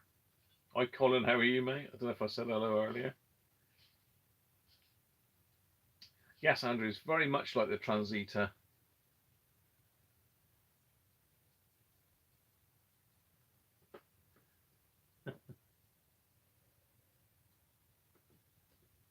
Sean, that is bad. Chicken Caesar salad. Right, let's see if this radio works, shall we? I'm sure you'll want to hear it going. Shocking joke, Sean. Shocking.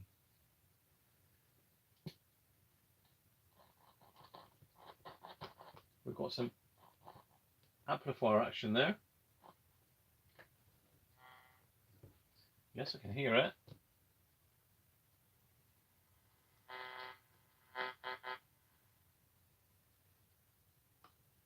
But no surprise.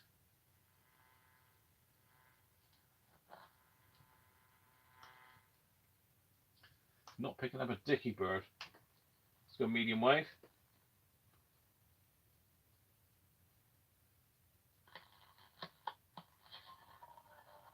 Oh, we've got a little bit there. We did have. It's gone.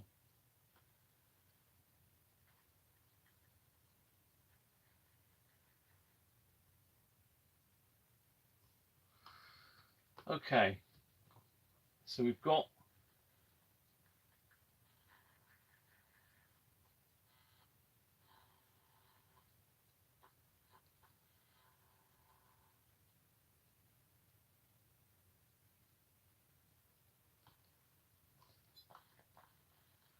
nothing. So let's get something to whack it with.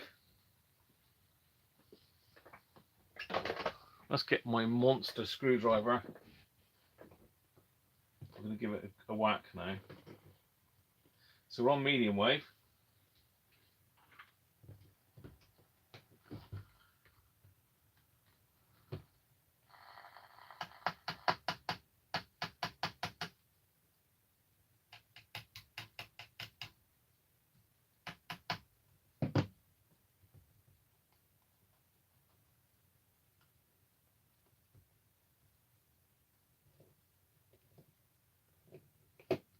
It's actually made it worse now.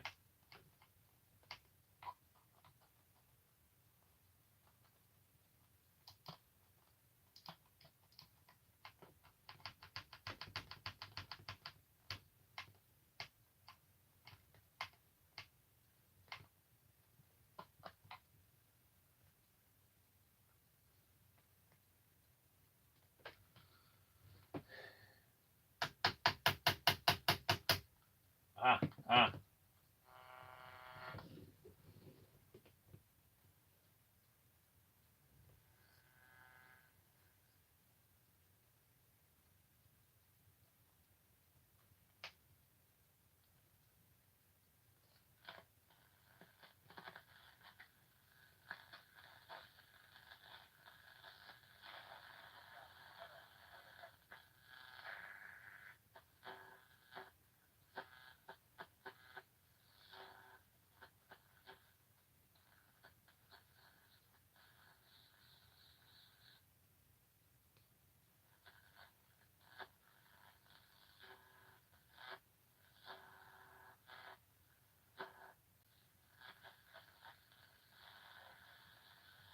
Very weak station there.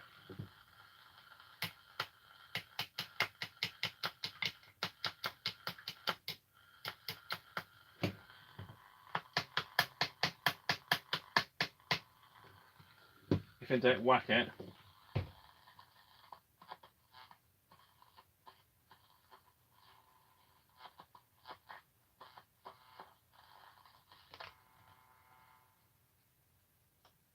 No, it's not having none of it, is it?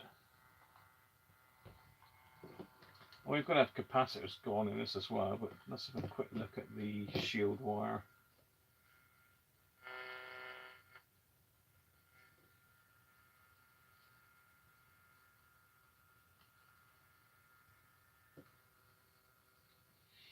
Okay. I'm going to snip the shield wire on each of them, see if that's free up the shorts. What I don't want to do is cut them too short, because at least I can reuse these. Get the pliers in there. So what I'm doing now is I'm going in on the AF117s as close as I can to the circuit board and just snipping the shield wire. That's one done.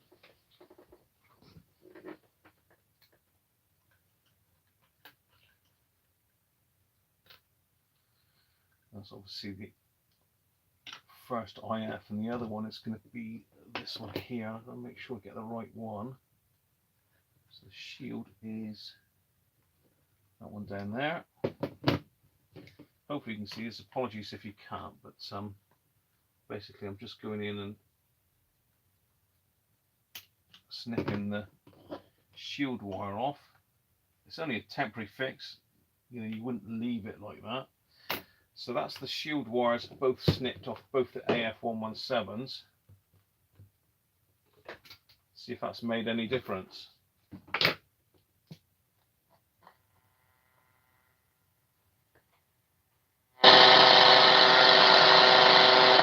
Oh yes, it's made a difference.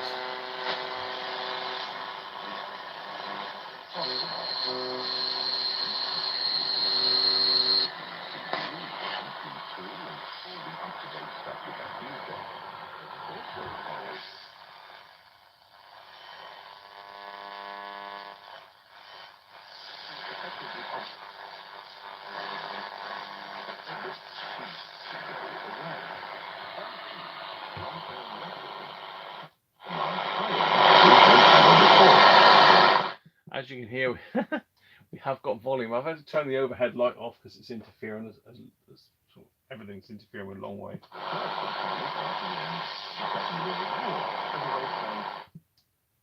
So it's not working brilliantly because basically it needs new capacitors as well. So let's go medium wave.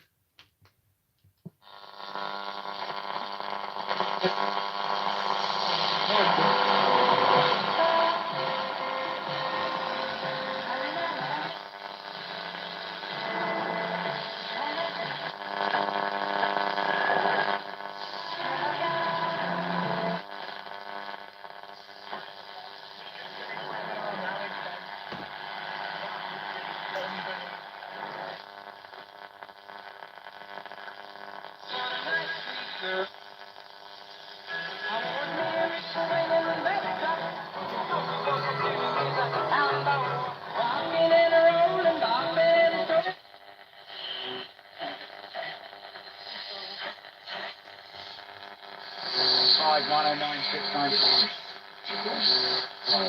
in the day, did you model yourself? Not physically.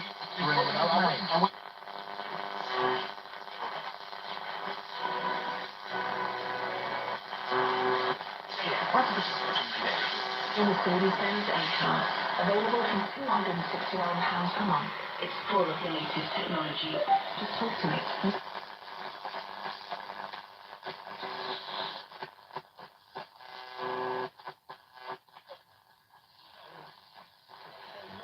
So there you are, another case of our good old, well, not ours, this is the German AF117s now. So they're both gone.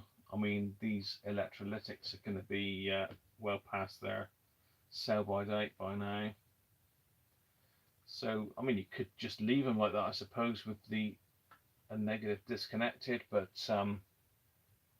end of the day, they need zapping really in the earth reconnecting, because it does shield the can.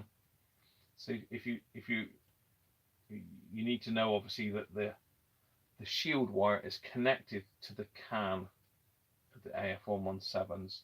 So if you disconnect that, you've basically lost the shielding. Well, you've lost the shielding to earth, to negative. So ideally, it wants to be replaced with another shielded can.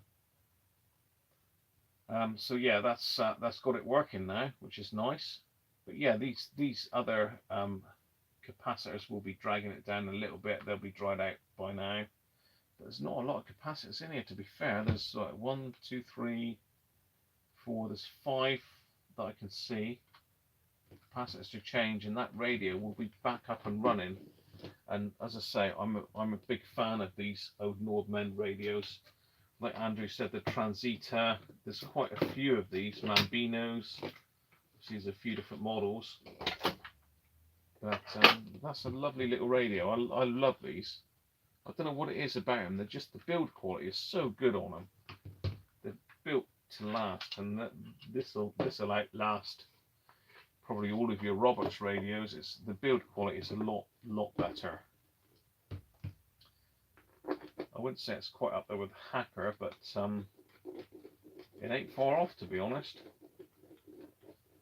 Certainly better build quality than, say, a Hacker Ranger. It's my small screwdriver.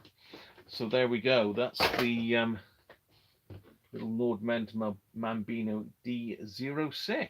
Let's just catch up again with the chat, because I'm out of beer.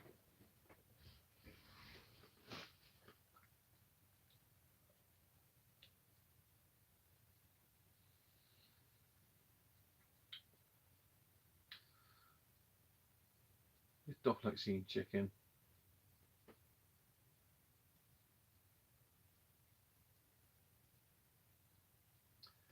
Foxy has whiskers.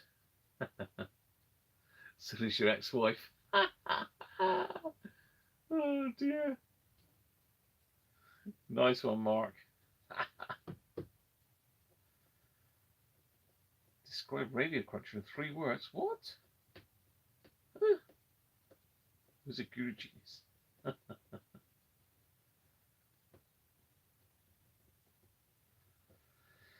Well, there we go. The Mambino lives. Lovely little radio. I don't know, there's just something about these. They're just, I suppose you can imagine, it's quite small. It is a tiny radio. Have I got something that we can compare it to that everybody knows? No, not really. I've got a Hacker Ranger out there, but the build quality is really good on these. As I say, I know Andrew's a fan. A Belling Lee connector, that rings a bell, Chris.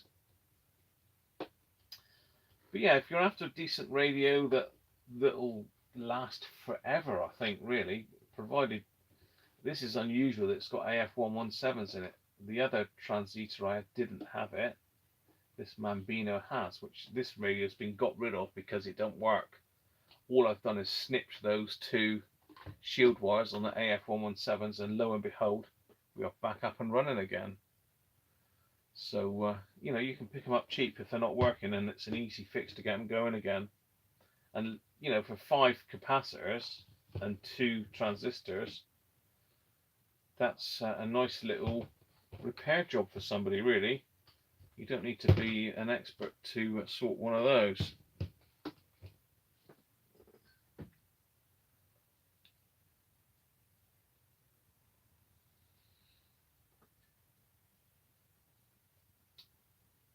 Yeah, I see what you're saying there, Andrew, with the restuffing of the AF11 series. I haven't done it, to be honest. I've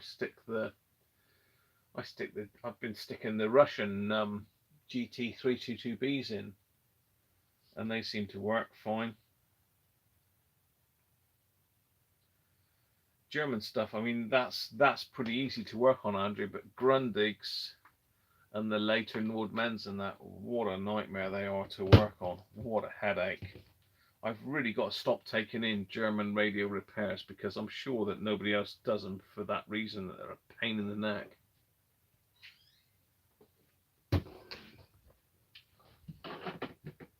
So I've got one other radio in here that I thought you might like to have a look at. Oh, for all you hacker lovers out there, really. Got to bring a hacker in on the situation, haven't I? As you can see, it's filling your screen up here. Let's zoom out a little bit.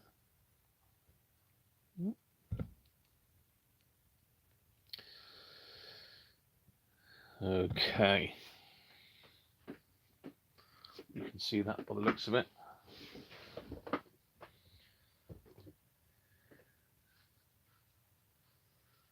Yeah, certainly that Grundig Yacht Boy. I've done a I'm trying to think what other blimmin', that was an ITT Touring.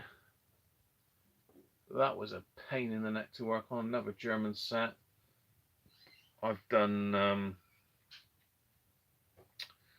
Grundig satellites or satellites. They're a pain in the neck to work on. I mean, they're designed brilliantly well. They really are well-made radios, but they're so complex. It's unreal. They're complex for a reason, obviously, because it does make them nicer, better receivers. Batman. He was this is not a black night, Sean. This is not a black night. You may or may not have seen one of these radios. For some reason, they are fairly rare. Well, this top didn't sound very good. So I'm having to have now an Abbott Reserve. Abbott is one of my favourite Weatherspoons. I don't think this is this top was sealed, to be honest.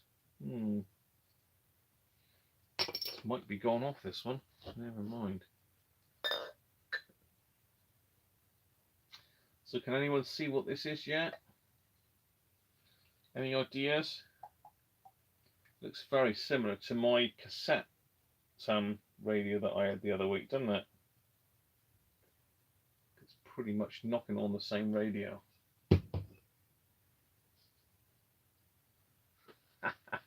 Bill, I've been on it all afternoon, mate. I've been on the wine all afternoon and sherry.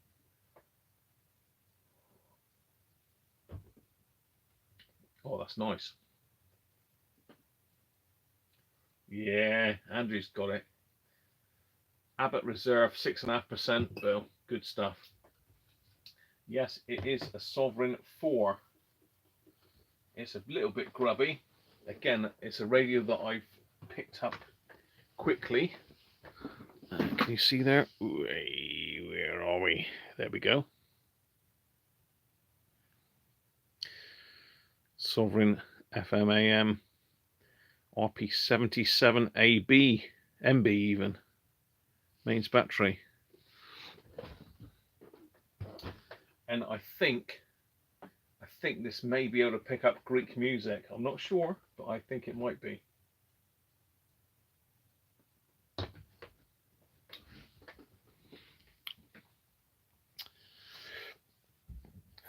let's just get you up a little bit. So the only thing wrong with this radio is the fact that I haven't got the right knob on here. That should have a much wider, or bigger diameter knob and a bit lower. This is one off of a Super Sovereign that I've just popped on there at the moment, so I can operate the dial on it. I don't think the antenna's perfect on this one, to be honest. I think it pulls out, but to be fair, it ain't bad. The antenna's not bad. You got one of these as well then, Benji, have you?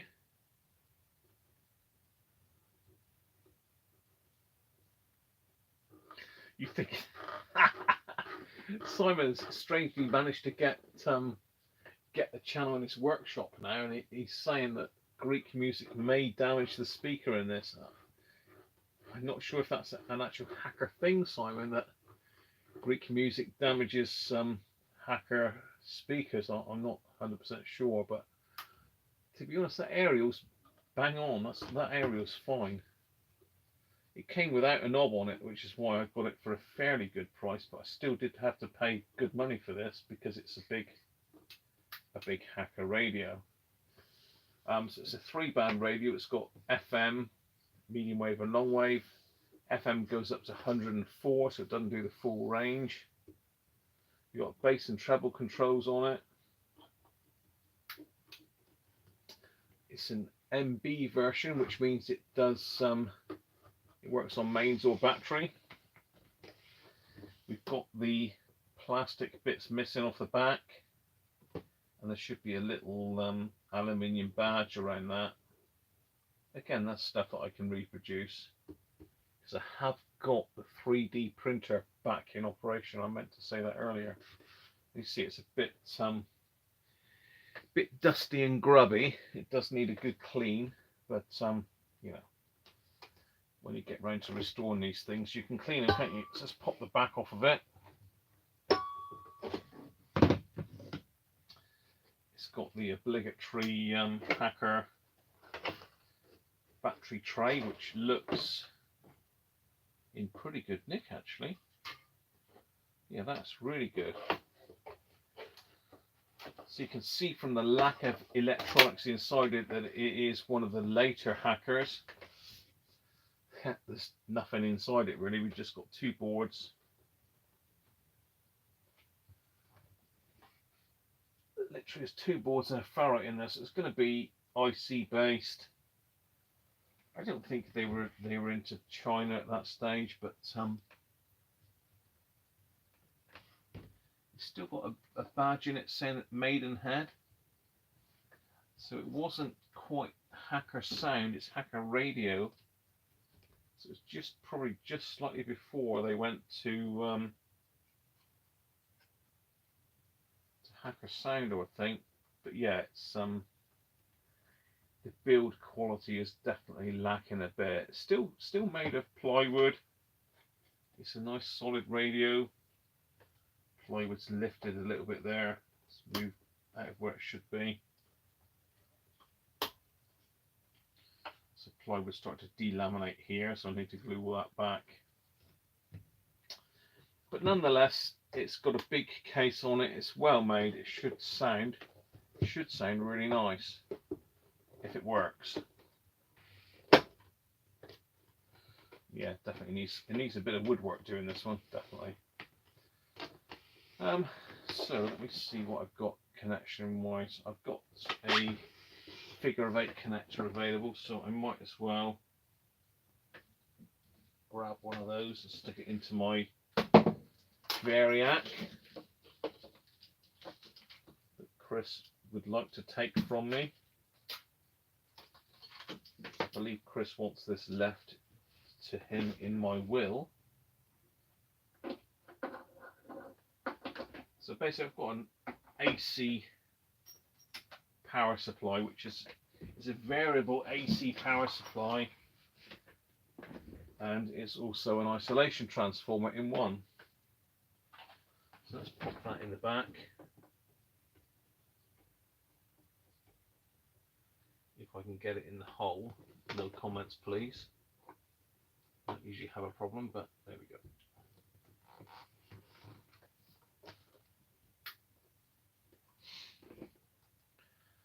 So again, as I've not tried this before, I'm going to wind it up slowly, just to make sure it's not drawing any excess current. Let's get back onto the Greek music, got to be had shortly. I think they actually tailored the audio on these, Andrew, to Greek sound, the bouzouki sound, I think. Definitely. Felicity Kendall.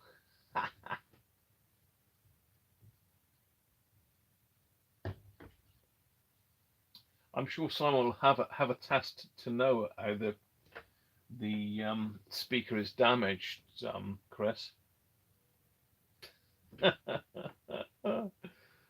Oh dear, just mustn't play Zorba the Greek. To be honest, I had last week's video had 8 copyright hits. 8. Unreal. I've left them all in, bar the one that actually got it blocked, which for some reason was Zorba the Greek, but you know. So let's go through. We'll try Long Way first. I've got it turned on. I'm going to just gently pull the power up till we get to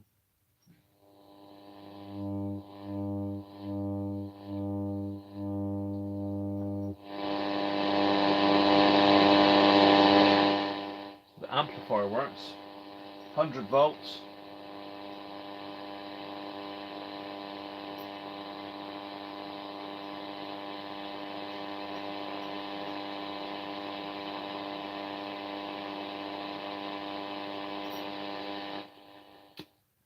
Okay, we're on 240 volts. Christ, that's got some amplifier in that. Jeez. Whoa. Yeah, copyright police had me last week, big style. You tipped him off, Simon, did you? You swine. You swine.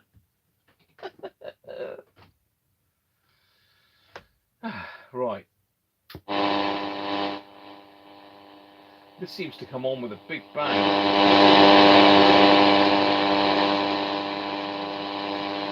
Right. When are you ready? Hmm. Why, what's that? Well, I've got a structural warning, kicking up about coming out today. Oh, dear. Oh, she'll be all right now, Emma and Kira have taken it over. Not by the look of the face on her. She's been like this all week. Oh, William. Do you think we should be with her? I can manage without you this morning. No, it's fine. Emma's taking them straight to the playground. That's Radio 4. Anyway, you need the help. You rushed off. I mean, the volume seems to go from nothing to like full on in very... Helen in France and everyone getting ready for the trees arriving tomorrow. Oh, the new trees, huh? Yeah. So this coming week Grundy. they'll all be out dancing, leaving us to it. Susan won't like that. Oh, She's still fuming about being demoted. oh, she's been demoted. If there's no Kafir, she can't be Kafir manager, can she? Mind you, she will be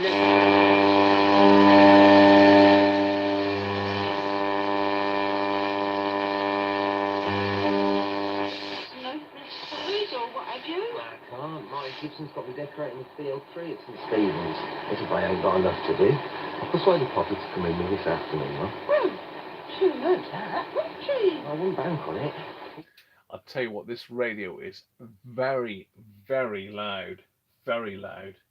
Sounds very festive.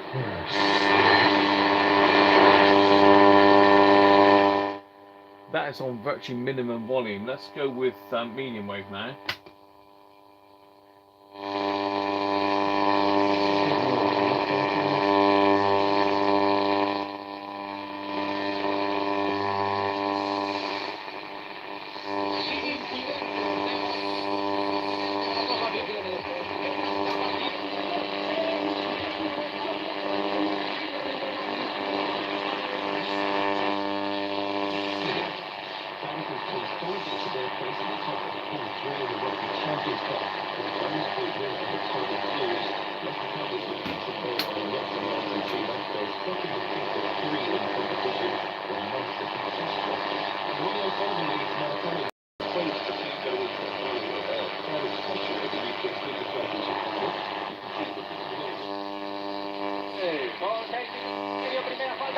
peligroso para el Club Deportivo Lugo, 6 minutos y medio, como decía, de momento. Deportivo Lugo 0 y un Deportivo Las Palmas.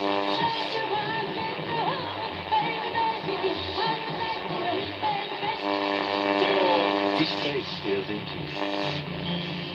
Strong with light and breath. Quick hour. Cows amble over the farms. Means one lane is closed and queuing traffic there also. Miss Mansfield, high track.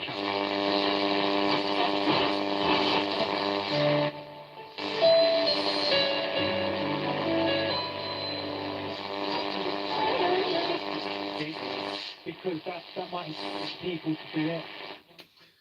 Okay, once again, being it's now dark outside, we have got a lot of stations on medium wave. Some I've never heard. I normally only can get a few stations on medium wave, but there must be a good 10 or 20 stations on there tonight. So let's go with FM. I'm not sure whether the 30 minutes, that's how we go. red light means stereo just on off. I think it's just an on off the red light.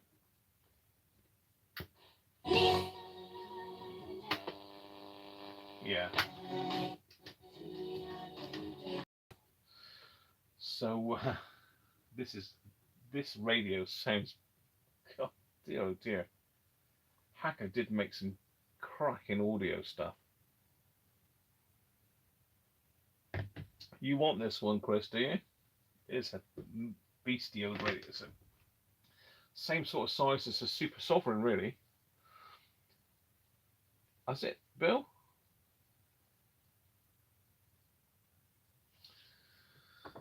And we obviously need to see if we can find some Greek music to play through this, because I don't think it would be right to play it without any Greek music.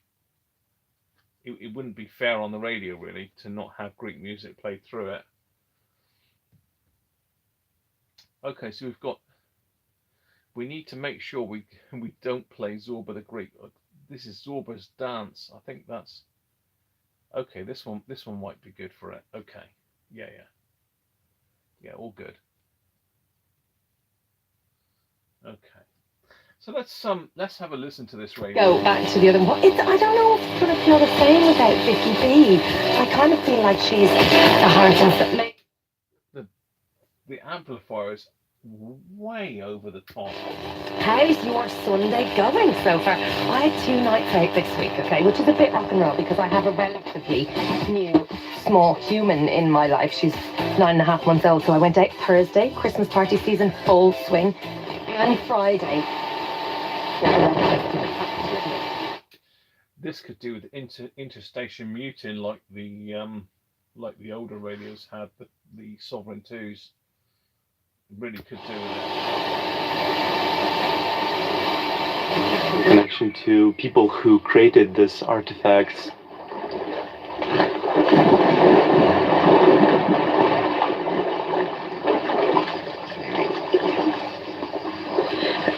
I have to just share this with you. So I've just been driving back from the site and I've come across a whole herd of water buffalo.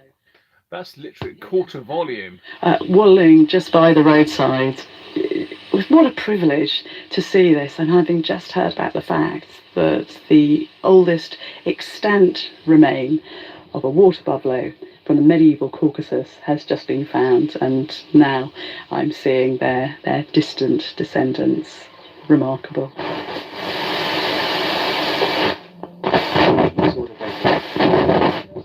Don't think they cheer anyone up, let alone Poppy. Oh, well, I might be able to help you Some there. more arches for you, Simon? Yeah. How about me and your granddad come to St. Stephen's with you, make an afternoon of it? Don't you worry, love. We'll put a smile on that little face. Put a smile on your face, look. David, Linda, finally we meet. I was just going to call you. Happily, I've saved you the bother. Well?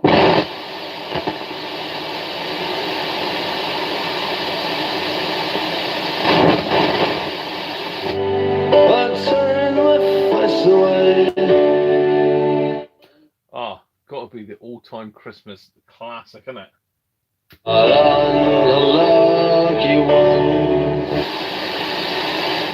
but do we want any copyright hits? I'm only taking copyright hits for Greek music. So let's see if we can find any Greek music. In the whole hubbub that was around the 1975 record when it came out, the new one, A Brief Inquiry into Online Music. Hey, what's that?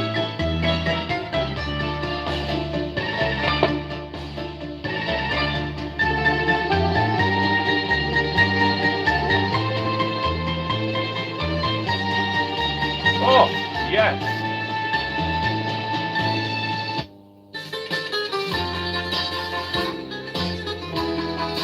It seems...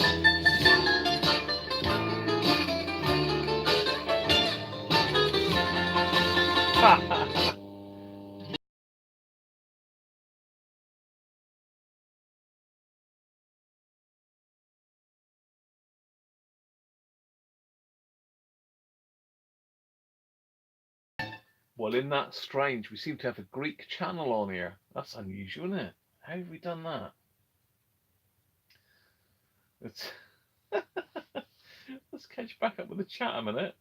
Because you love this Greek stuff.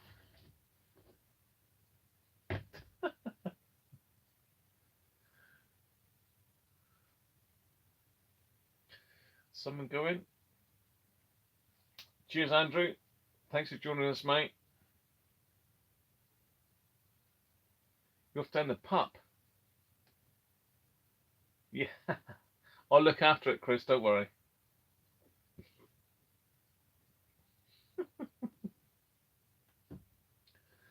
A Greek pirate station, it could be.